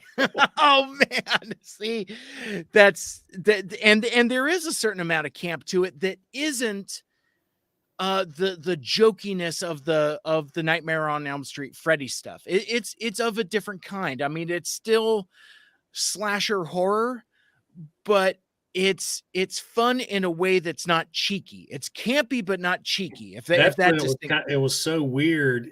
I loved the reboot in 2009 because that Jason was fucking scary. Mm-hmm. I mean, it was just why you mean you went. I mean, the first few Jasons was scary, and then Zombie Jason came out, which is pretty cool. But it was part 6 is my favorite because it's Zombie Jason, and the movie's self-aware. It knows what it is, Yep. And it just kind of went fun and goofy afterwards. But when that 2009 remake came in, when Jason is fast, he's smart, and he's just vicious, I'm like, that's what I want to see. And then the lawsuit happened. Yeah, well, and when I was starting to talk about the New Line era, I was like, oh well, then you get a Jason Goes to Hell : The Final Friday. I'm like, you can't call it Friday the 13th, and he's like, whoa, wait, what? And I'm like, my friend, I cannot litigate for you the entirety of like the rights and the lawsuits and all of that stuff. But yeah, because we went from Friday the 13th Part 8 to Jason Goes to Hell, Jason versus Fred, or Jason X, Jason versus Freddy, and then it wasn't until the reboot. Yeah, that's when Friday the 13th became Friday the 13th again. Mm-hmm. So yeah, so he was just blown away by like this entire saga that he wasn't even aware of. He's like, oh yeah, no, I just thought that there was like a handful of movies, and I'm like, oh no, it is quite the cross generational saga. But for me, what's appealing about the character in those movies is, like we said, the campiness and the self-awareness, but there's something about a unstoppable engine of vengeance. You know, like the Terminator, he can't be reasoned with, he can't be dealt with. And there is a wicked sensibility to him too, you know, like Jaylee put in the comments, you know, triple machete chop or sleeping bag. You know, it's like to the point where he's got enough of a wicked sense to grab somebody in a sleeping bag and whack them against a tree a couple times. You know, and he also has there's something there too, because remember in Part 6 when he's walking through the cabin and he looks at the kids sleeping, but he doesn't mess with the kids. Yep, because he himself, in a way, is still a kid. Absolutely. So I mean, so there are like flashes and touches of nuance of character that are there, but it's just fun. I find Halloween a little too earnest for my taste. I mean, obviously Halloween the first is, you know, an icon of you know, it invented the slasher horror subgenre. I mean, so obviously it's iconic, but I think the winks and nods that the Friday the 13th franchise always kind of gives it the edge. Like again, like Halloween 1978 is a real movie, you know, not unlike Rocky or First Blood or something like that. You know, it kind of gets diminished by the sequels, but that's a real movie. And I think Friday the 13th is kind of a kind with that as well. And like, you know, it takes the slasher genre and pushes it a little further. And, you know, you got this great twist ending that is just as iconic then now as it was then. And then the sequels made it something else entirely. But I don't know. I seem to be, me personally, I seem to be drawn to characters that are unstoppable and don't say a whole lot. You know, like Soundwave's my guy. He doesn't talk a whole lot. You know, I like Boba Fett. He doesn't say a whole lot, or at least he didn't. He used to not. He used to not, and you know, now he's just running around with a big toothy grin on his face, handing fruit to townsfolk. But whatever. That's a different thing entirely. But like, so my sensibilities kind of are like a certain type of character type. And I think that Jason Voorhees definitely fits into that. So that's just a little bit of my Friday fandom. But I turn the floor over to you, and please let's talk about Friday the 13th and why you like Jason and all these other cool convergences there. I think you got to throw in that music there too. I mean, Oh how my God, yeah. iconic is that? Those screeches and squeals and it's just so iconic. And that hockey mask and the different looks that he has. Yeah. What's your favorite Jason? Oh man. Okay. So, let me think on this, because like there's a couple different ways to answer it. Because you got the Paramount era who they screwed up with part 2 where he became hillbilly. And then Yes. somehow then he became in number 3. I've got him in chronological order here on the shelf. Then he gets his green shirt, gray pants, and the hockey mask, and he maintains that all the way through part 7. I don't have a part 8 figure yet, but he was all black and oily then. And then for some reason, New Line said he needs high-rise boots and a jacket. Yeah. What's with the jacket? That makes no darn sense. I think if I were to pick, and I hope I don't get this wrong in front of the super fan, but like I think the final chapter look is the most iconic. And for me, I like the single triangle in the center of the forehead. I don't like the chevrons as much. So for me, and I don't remember if he has the chevrons in final chapter or not, but he does. I've got the replica mask right here. I was in there looking. So and it's funny because my evergreen look is probably like a mishmash, because like I like Jason Lives. I mean, I like that look, but I don't care for the accessories, like in terms of like an evergreen look, like the gloves and the belt and all of that other stuff. That's great for that movie, for that look. But as far as like an evergreen look, I don't think it belongs. But yet, ironically enough, what's burned into my head is, in terms of like iconic Jason face, is the single triangle without the chevrons on the side. Yeah. Mine's number 7 when he was full bore zombie. He's got the spine showing down his back. And it's just, of course, that's Kane Hodder's first 2. And it's just Jason going, yep. Heavy breathing. He does so much acting by just breathing and just having presence. The iconic face split. That's terrific. That is so cool.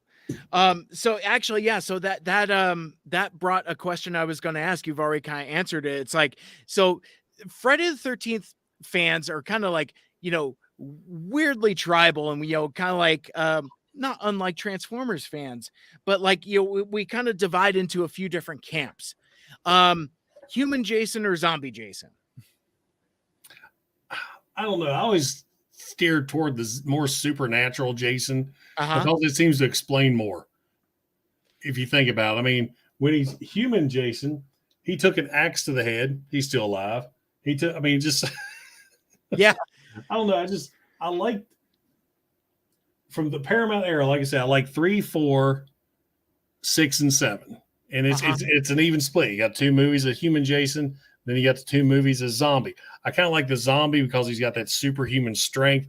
The kills were a little bit more creative. I mean, and not to mention just vicious. Remember, he took the guy's head and just crushed it. Well, then you go back to human Jason because he pushed the guy's face in the shower, and just how nasty that was. That's pretty brutal. That was all the sound because they cut the gore, but the crunching of the skull. Mm-hmm. I don't know. I've always liked the zombie Jason, but it's still. Man, they're all good. They're all so good. Exactly. Yeah.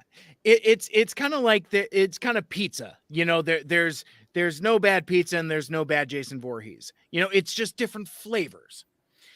That's like you look at Jason X, a goofy as hell movie with, by far, in my opinion, one of the best Jason kills ever, with the liquid nitrogen and slamming her face on the counter.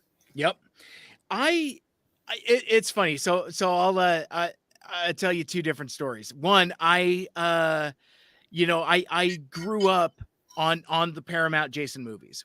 So it's like, and they came out so often. There were so many of them, and it really left an imprint on me. And so I remember, oh gosh, how old was I? Maybe 12, maybe 13. I don't think I was as old as 14 when Jason Goes to Hell comes out. I saw that one in the theater, so I had to be early 20s. I think that was Yeah, the only Jason movie I saw in the theater. Everything else was VHS. sure. And My first rated R movie in the theater was Total Recall.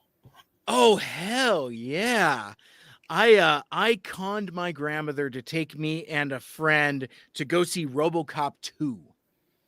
And because oh, it's RoboCop, not knowing anything. Oh, nice. Very cool.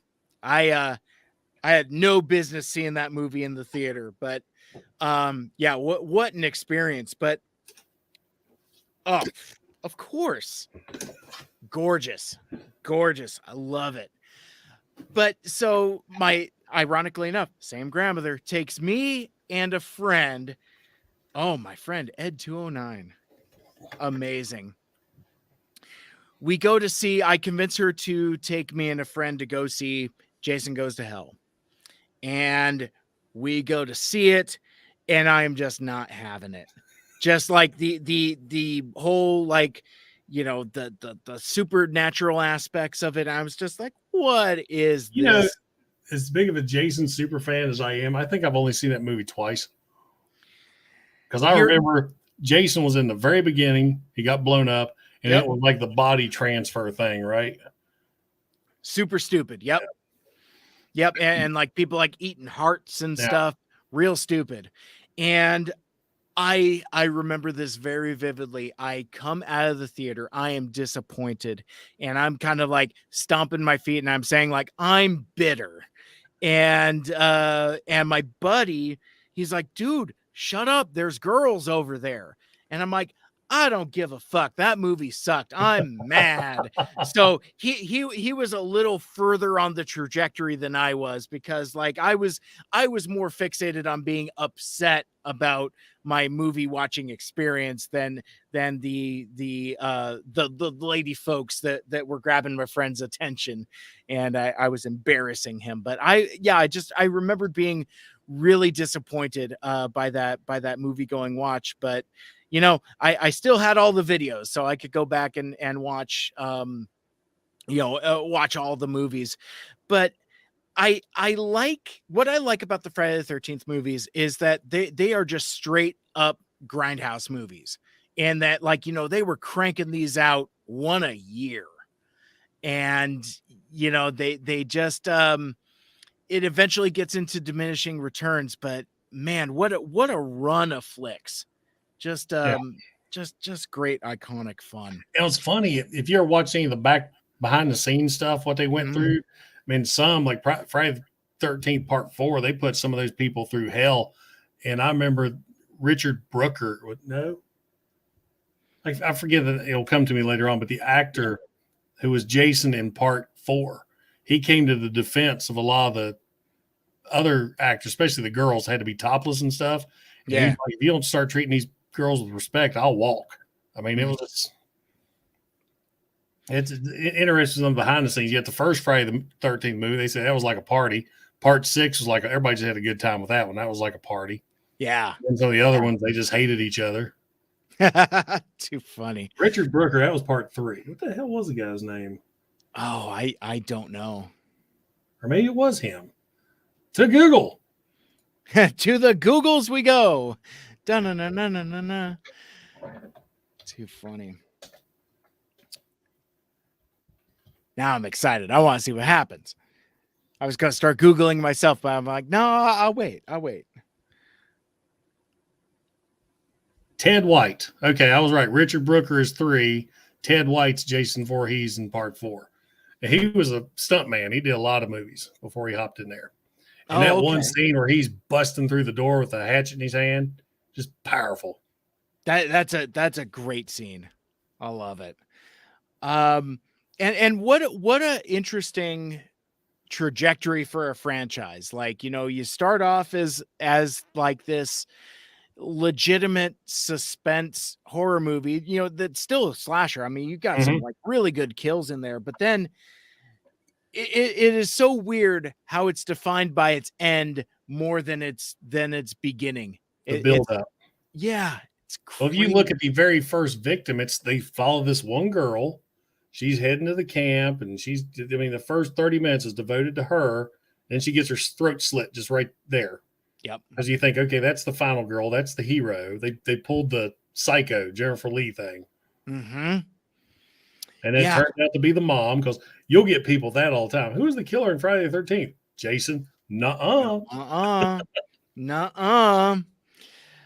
It's good stuff. So, man, so many different topics to go over. I have, let me just wade into a little bit of controversy. I guess my favorite of the Friday the 13th movies, the Paramount era, is I go back and forth between Final Chapter and Jason Lives. I feel like they're opposite sides of the same coin. And I don't necessarily prefer one over the other, because I feel they're different enough. Basically, one is kind of like the end of the human Jason era, and then the other one is the beginning of the supernatural zombie Jason era. Well, you've got 4 too, which is a lot more serious. It's a lot more grounded. Mm-hmm. And in part 6, that movie's just fun. It's absolutely the car chases. You got you bang with the laser sights. You got where the dot goes, the bang. It's like, and the Alice Cooper song. Oh, one of my all-time favorites. It's so good. It is so good. We saw Cooper live a couple years ago, and he actually performed that song. And I'm just there in the audience, like freaking out. I haven't seen him perform it live, but like I saw on YouTube once where I love that song is just part of his catalog, but like I saw a version on YouTube where like somebody in a Jason getup comes out on stage and chases him around for a few. Well, there was that happened at the show I watched. He didn't chase Alice, but he killed 2 girls that were on stage. Oh snap! Well, maybe they're there with their cameras, and Jason just comes in. And of course, I'm there with my Dylan, who was 6 at the time. He's just like, "Did he kill him, Dad? Did he kill him?" Who's that guy? He's just killing these nice ladies. Now, just for the record, my son knows all about Jason. He's not seen Friday the 13th movie. Oh, okay. That's like he knows about RoboCop. He actually has an Ed 209 figure. He loves it. He's never seen that scene. The only thing he knows RoboCop or Ed 209 from is the RoboCop Ed 209 fight. He loves the Terminator. He's never seen the Terminator movie. Well, and it's so interesting too, because like, I mean, again, that's the stuff we grew up on. That was our childhood, man. That's I mean, I'm thinking when Dylan turns 13, 14, I'm going to sit him down and say, son, let me introduce you to RoboCop, Predator, Red Dawn, Terminator. Yep. Absolutely. So what is it about the Friday the 13th franchise that speaks to you? Why, what makes it your jam? I don't know. It's like I said, it's just, I get a kick out of it. It's just fun. You got the characters, the music, the creative kills. It's just, I've always been drawn to that series. I think it was the only one back when I was a kid, I'd actually watched in order. You know, the other horror movies I get, and then you're what, even at that young age, you get a movie, oh, that's a Friday 13th ripoff. Oh, that's a ripoff there. Jason did it better. Yep. And stuff like that. And I don't know. It's just one of those things. I enjoy it. I like the backstory. I like how it's set in a centralized location. It never hops all over the place until, like I said, New Line, where let's go to space. Let's do this. It was always that focus area. Of course, I never figured out how a boat went from a lake to the ocean, but yeah, that's all. Yeah. Jason takes a slow boat to Manhattan eventually, or Jason takes Vancouver. Yeah. Yes. Jason takes Vancouver. Oh my gosh. So Now, that here, one about killed Jason for me because remember he got when you find out that they flush the sewers of New York with toxic waste every night at midnight, and Jason when he gets hit and he's that silly putty looking thing. You go from that awesome Friday 13th Part 7 Jason to where the new one looks like he's just made out of silly putty, and then he transforms back into a kid in boxer shorts after the toxic waste hit him. I'm like, what the fuck? yeah, it makes no goddamn sense. It makes no goddamn sense. And then that was kind of the end of it for a while. You know, they couldn't end a Jason movie good after 6. Mm-mm. 7, that's when the dead dad comes up and grabs the Jason down. You got toxic waste Jason. Friday the 13th, Jason goes to hell. That's when Freddy's glove gets him. Jason X was all right. I mean, he came down to orbit and burn up. Yeah. Yeah, you know, Jason X is one of those ones that kind of grew on me later. Like I didn't necessarily like it at first because like I think I didn't quite give myself over to the silliness of it. You know, it's like I think I wanted something more straightforward. That's one of those ones because there's so many movies I went and saw, and you're expecting one thing, and when you don't get what you expect, you don't like it. But when you go back for the second time and watch it, that's like RoboCop 2. I left that theater just disappointed.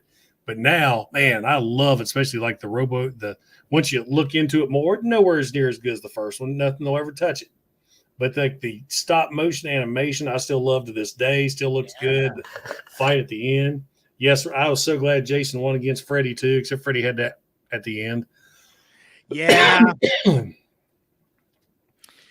So I have a controversial statement. Oh man. You know, see, so Friday the 13th's over. Yeah. He's on my end. Oh no. Oh, I see it now. It's over. I tell you what, entertain the guests for a while. I have drank all that water, so you can imagine what's happening to me right now. Oh, yeah, gotcha. I'll be right back. Go, dude. Your people can enjoy my collection for a second. There you go. And we just look at I gotta say all these nice things about Jason's collection. Man, this is so much fun. I really enjoy doing these late night live streams where we just chat and hang out and so much good stuff. But while we're here, I guess I'll call it a commercial break and do some promo for my own stuff that I've got going on.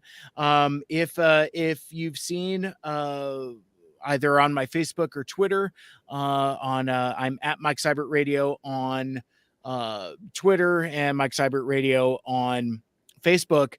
We just announced the date for CybFest Northwest, which is our local unofficial Transformers convention here in the Pacific Northwest. The date is going to be July 8th. That's a Saturday. That's going to be held at the Kent Commons Community Center, home of CybFest Northwest. It's a neat dealer show. We're going to do some panels and kids activities and all kinds of fun stuff. We're coming back for year number 10. This is the 10th anniversary of CybFest Northwest.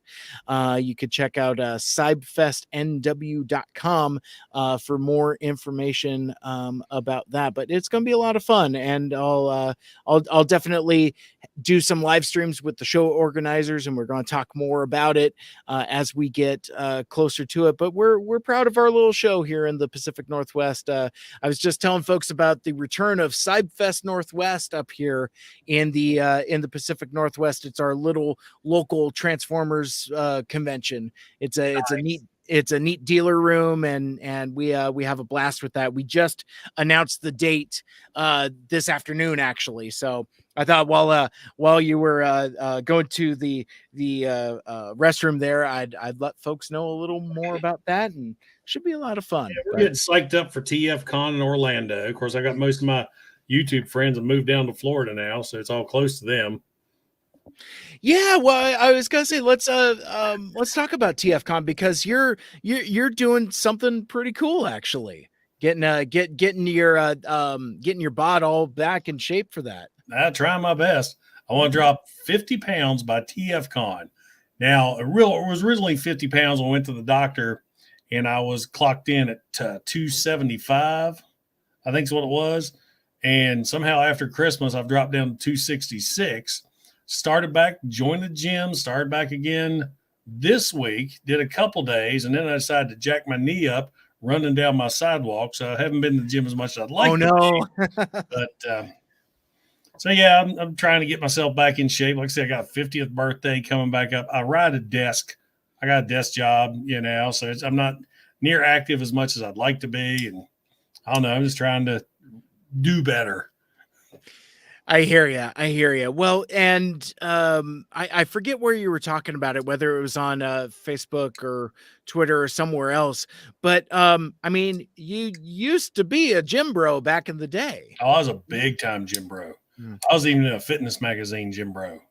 Holy smokes. Yeah. Wow. So, and then, like I said, I mean, I devoted from 2006 to 2013. I mean, I was the guy you came to see here in Greenbrier County. Mm-hmm. And then, like I said, I found my wife was pregnant and life happened and things changed, and I just got out of it, and I want to get back. I miss it. I hear you. I mean, it's good to have goals, and then it's just a good feeling. It's like I will admit I've taken some inspiration from where you're coming from. I don't know if I'm going to drop the 50, but I gotta do something. Maybe do a little more walking or something like that. But what's funny, it come back to me quick. I was slinging some weights. I was doing arm day. Yeah. And I looked over at this younger guy. It's fun. It seems like all teenagers now look like members of Leonard Skinner in my area. Yeah, what is happening? They got long hair I can't grow a mustache, but I'm going to try look.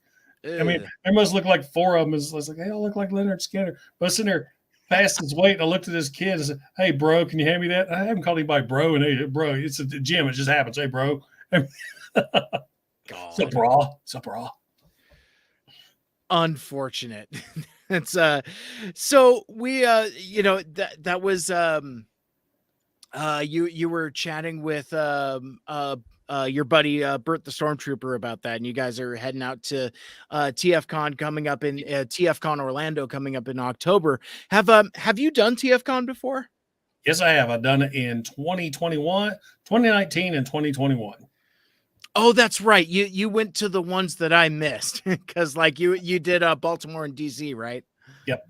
Oh, gotcha. So I've been to all of the other ones except for that in like the last couple years.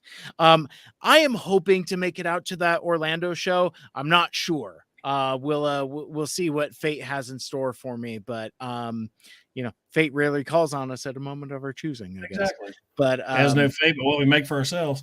There it is. It's but yeah, no, they do a great job with TFCon. I mean, there are obviously some criticisms, some valid criticisms, but it's a really fun show.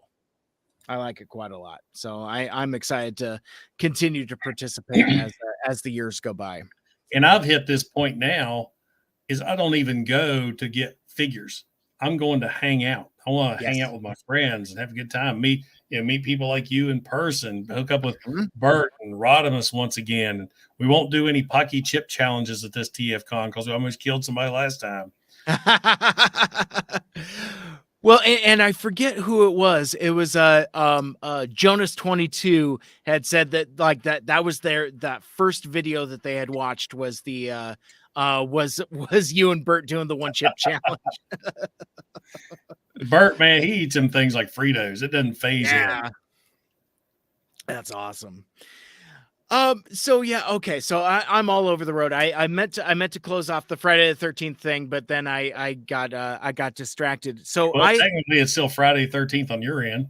That is true. I still got another couple hours there, but I have a very controversial take that I hope doesn't lose me any friends.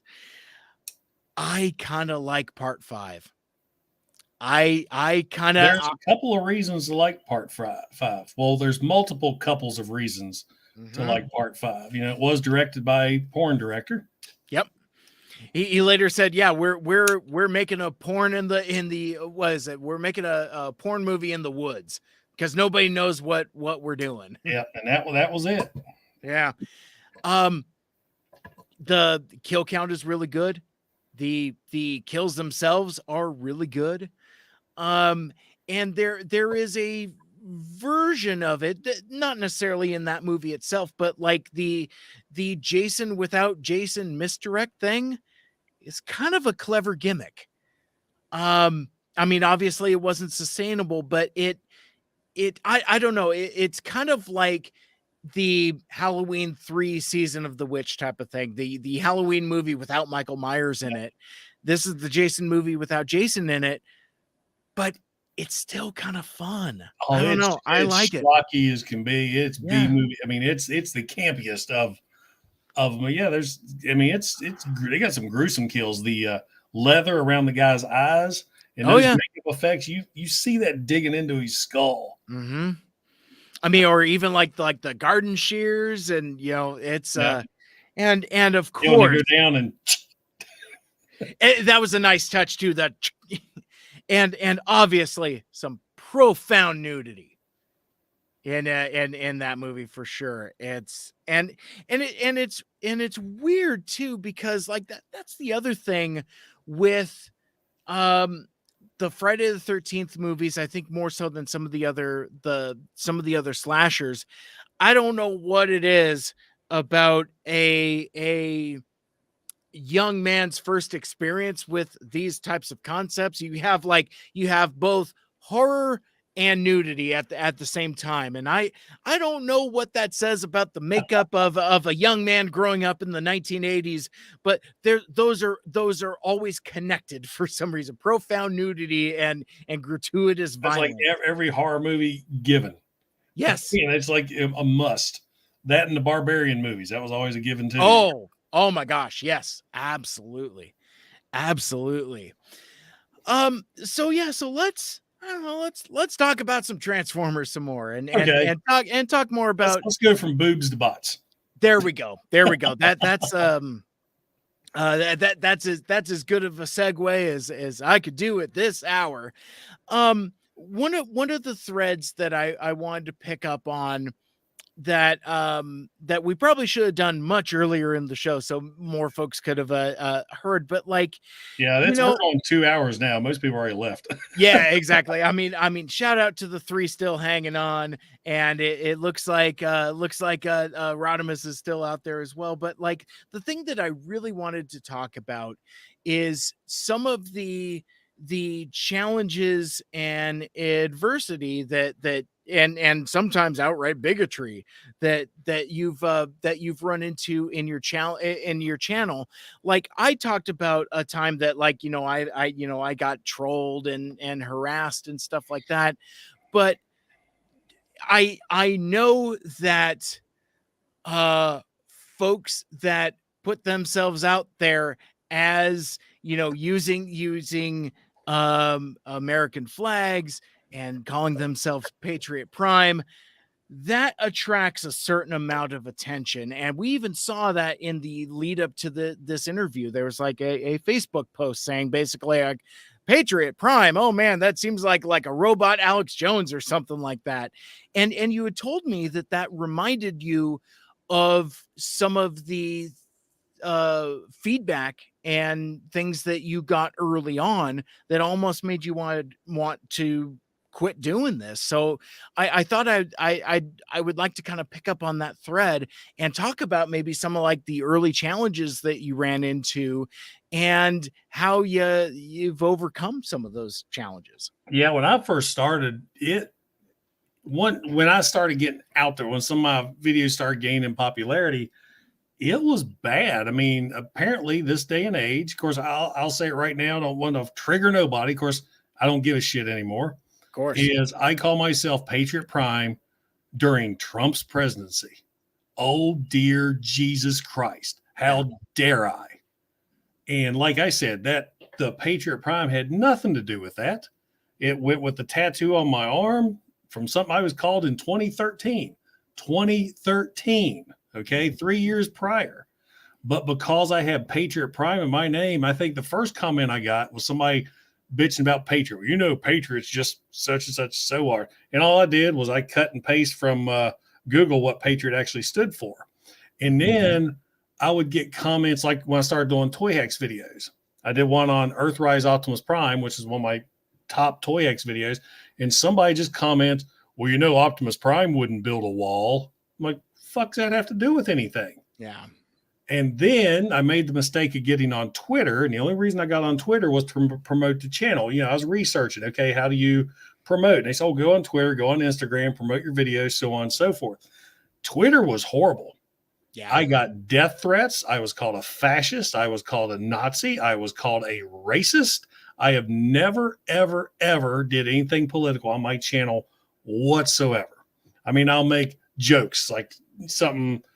I'll do somebody screaming like, oh, this will trigger somebody. And I talk about TriggerCon or just these little inside jokes. I like that. Never mention politics, and people will call me asshole, and fascist, unsubscribe from him, put him on blast. And it was just nonstop. And then I was getting these messages on my Facebook page, people wanting to sue me because I was stealing money from them. I'm like, what the hell? And then I come to find out there was a website called Prime Patriot, and they were selling hats and stuff. I mean, it was really right wing because I looked them up to see what was going on. Yeah. And apparently you buy a hat or something from them, and all of a sudden they're charging you $2 every month for some membership. And Whoa. People get on my page, oh, we'll sue you. I want my money, just on and on. And so I research, and I would get on there and I say, that's not me.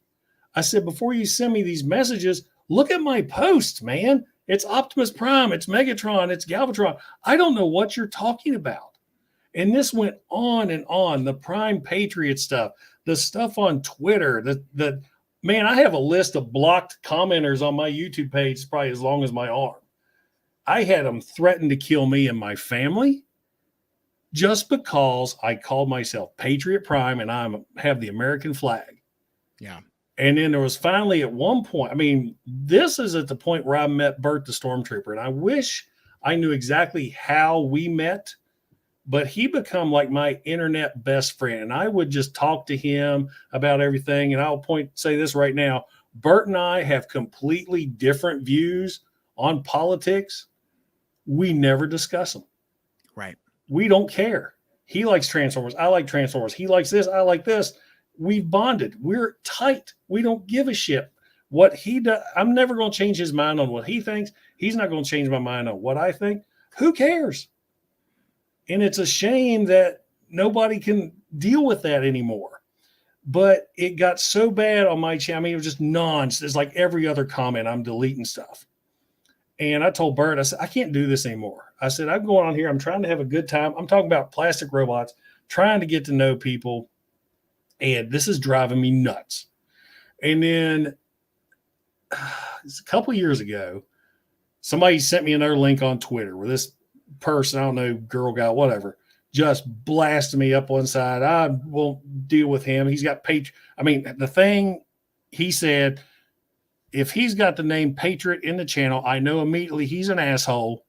He's a fascist, and he doesn't deserve to be followed. He doesn't even deserve to be on the face of the earth, something like that. And at that point, I was like, fuck these people. I can't take, I have done nothing to them, and they're just attacking. I'm done. So I actually took screenshots of that conversation, and I did a YouTube blast. So I was like, this asshole, right? I mean, I'll have to send you a link to the video because I never took it down. Okay. And comments, just root. That's what you do. Hell yeah. Keep going. And it stopped. I mean, it's just like night and day. It stopped. When I finally said I'm not putting up with it anymore, if you all don't like me, that's your problem. Yeah. Plain and simple. I've never done anything to you. I remember looking right in the camera and I said, fuck you. And I just, and somehow it led into a segue right into the review. I just kept going, and the comments on that was great. And then somebody said that got shared on Twitter, and it just went good in my favor. Of course, I ended up leaving Twitter because it was a cesspool. Yeah. I hated it. So I got out of that, and then it just stopped. And I found that Prime Patriot page finally got shut down. I guess whatever happened to them, they found out they were a bunch of thieves. So that got shut down. Yeah. That disappeared. And it's just like after a year of that bullshit, it just cleared up. And every now and then I'll get some random comment like that. And especially January 6th hit. Oh God, you think I was part of it. Right. Never once discussed it. I don't care. I'm here to talk about robots, Friday the 13th, pop culture, nerd culture. I don't know what your politics are. I don't care. Right. We're talking this and we're having a blast. And that's all that matters to me. Absolutely. And it was just, I hated it. It was bad. Yeah. And I have to send you a link of that smoke screen video. And just recently I rejoined Twitter. I didn't want to, but yeah, like I said, I'm trying to get the channel out and I don't post anything, but hey, I got these figures today. Hey, this is my new review up. And that's all I post. Yep. And I haven't had any issues for a few months now. I think I shared something. Rodimus was on here. I think I shared something with him. It wasn't maybe a month or two ago, some random weird political shit, but usually I'll screenshot it. We laugh at him, call him dumbass. I delete it and move on. I don't care anymore because if that's the way you feel about me, that's you. I'm not changing because you don't like your perception of me. Like the guy on your page, Patriot. Oh, he's an Alex Jones robot. And then you said, no, his name's Patriot. He does the tattoo. He's a former military guy. That's why he's called Patriot. And then there's the backtrack. Oh, I didn't know that. He sounds like a cool guy. That's just it. If people would learn a little bit about somebody for jumping down their throat and threatening their family and all that bullshit, we wouldn't have all this problem. I have made more friends with plastic robots in YouTube in the last 5 years than probably my last 10 years in the service, my last 10 years working at the gym, other jobs I've had. I know more people through this, my own age. We're all cool about it. And it's something we embrace, and we just don't give a shit about the outside world. That's why we do this. This is my happy place. I've had enough of the real world for one day. The real world is shit.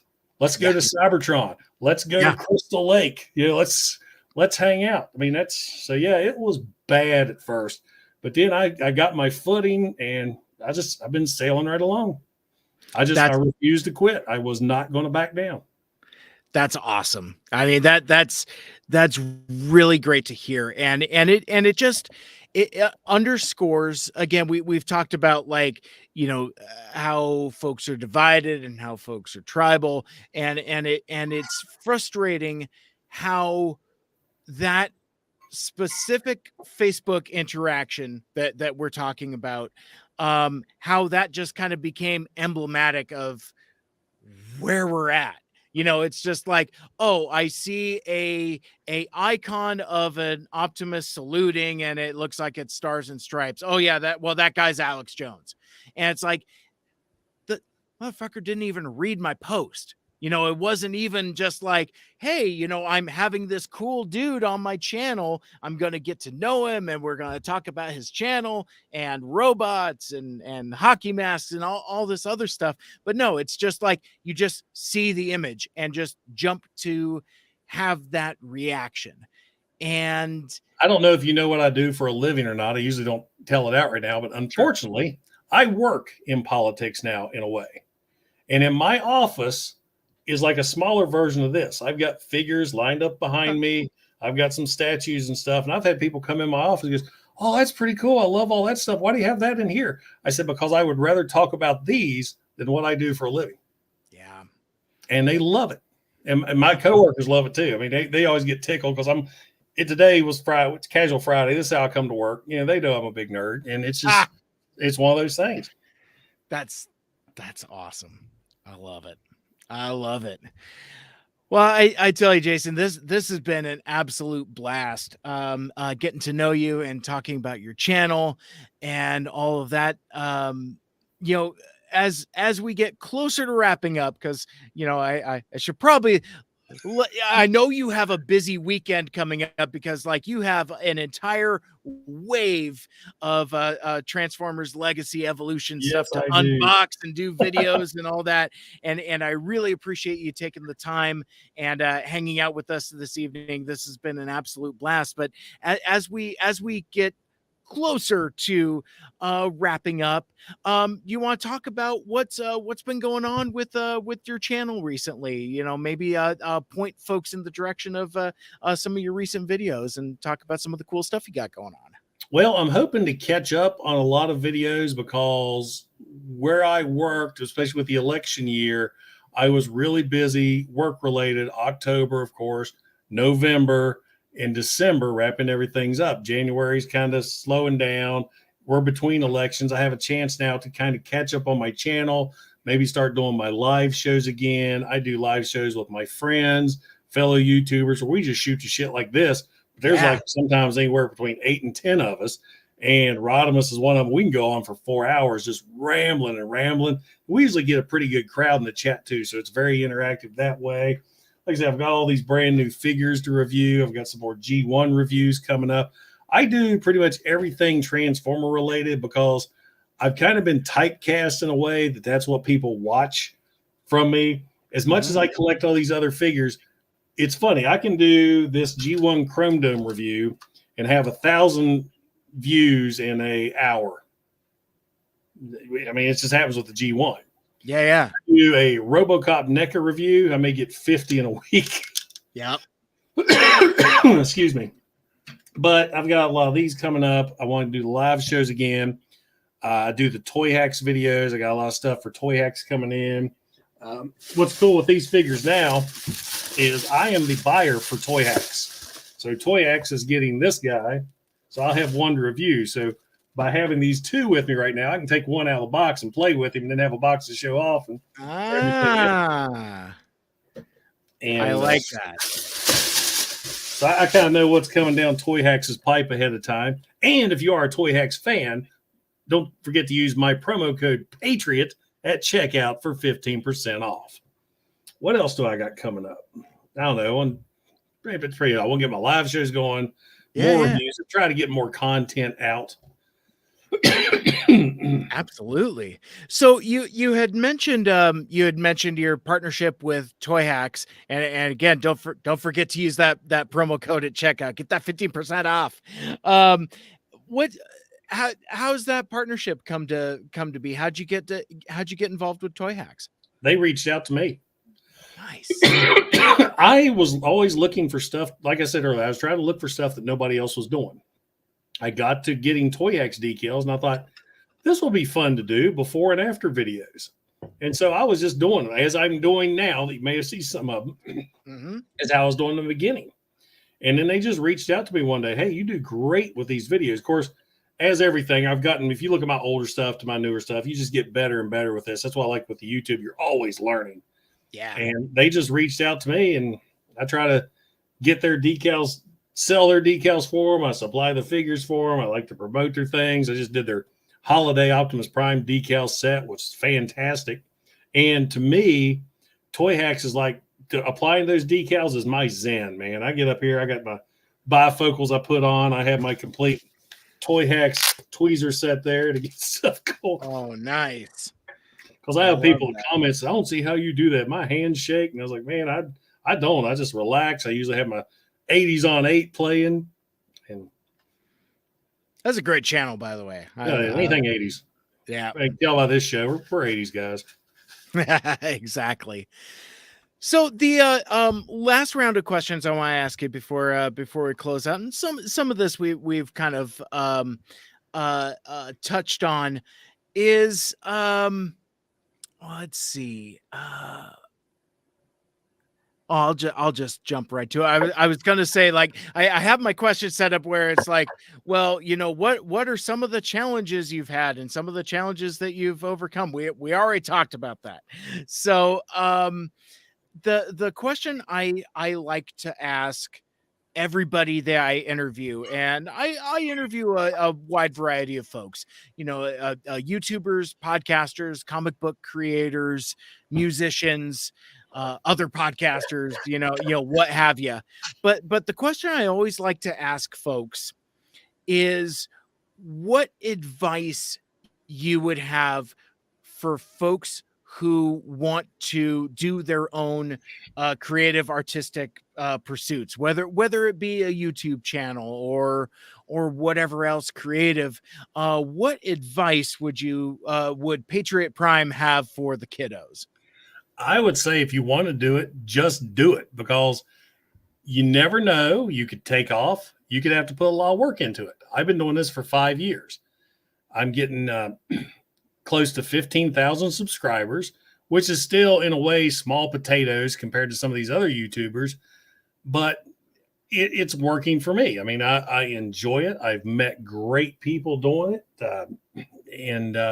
but you have to put in the work. You have to be creative. If this is something you want to do, just go for it. You're going to get the negative comments. You're going to get the criticisms, and most of them are good. I mean, some of the best criticism I got was, one, like I said earlier, nobody cares really about the figure. They're watching it for you. So don't be held back. Like, I don't want to review this figure because this guy's done it. Do it anyway. And then another one, you want to make sure that you stand out. Think of things. What can I do to make myself different than somebody else? Like with Patriot Prime, mine was, I always had the hat. I always had the Patriot Prime shirt, and I ended every one with the hoo-ah. Of course, my hat's changed. I went from my veteran's hat to my Patriot Prime hat, so I've got that gimmick going on. Mm-hmm. Thumbnails was always a thing. Somebody told me once, is you want to make a thumbnail that focuses on what you're talking about and not as much you. Because when I started, I had the Optimus Prime with the American flag. He was like the big image, while what I was reviewing was in the corner. So if you look now, I have that flag wave with the figures, alt mode, and excuse me, get that checked up. Getting that time of night. Yeah. What else? This is it. Just go for it. You're going to run into bumps. You're going to run into roadblocks. Back up. Take another route. That's about it. I like it. Excuse me. Got this underneath. I gotcha. Well, let me see. What else do I got to get thing here? So, my screen flashed on me. Dang it. I saw it. It looked like a lightning storm in front of you. Yeah. Well, as I said, Jason, this was an absolute blast. It was a pleasure meeting you. It was great kicking it. We will have to do something like this again sometime. Oh, without a doubt. Yeah, I mean, whether it's my show, your show, would definitely love to kick it with you. But it is getting later in the evening, and I think our time runs out. If folks wanted to check out Patriot Prime on YouTube and on the internets, and where can we find you on the internets, and how can we interact with you on social medias? Just Patriot Prime Reviews. I'm on YouTube, of course, my main channel, Patriot Prime Reviews. I have a Facebook page, Patriot Prime Reviews, Instagram page, Patriot Prime Reviews, and Twitter, Patriot Prime Reviews. I love it. And before we part ways for now, any parting thoughts, words of wisdom, anything we haven't covered yet? Oh, Lord, I don't know. We've covered a lot. Hey, don't judge a book by the cover. There it is. There you go. There it is. Perfect. All right, and that will Talk wrap to things up. somebody before you think you know them. Yes, and actually maybe like click on the thing that you're reacting to and actually like read a post instead of like, oh yeah, I'm still not over it. Robot Alex Jones. What are we talking about? Fun times. But with that will wrap things up for this episode. Thank you so much for listening, for hanging out with us. If you want to listen to my podcast, Mike Seibert Radio, you can subscribe on Apple Podcasts, Stitcher, Google Podcasts, Spotify, TuneIn, or wherever the hell else you listen to your podcast. Like, share, rate, and review the show. Let us know what you like and what you'd like to hear more of in the future. For my guest, Patriot Prime, my name is Mike. This has been Mike Seibert Radio. And until next time, tell all are one. Make good choices. Hooah! There it is. All right. Good night. Oh, and thank you everyone for hanging out with us in the comments too. Means the world. Have a great night, and we will catch you on the flip side. All right. And I got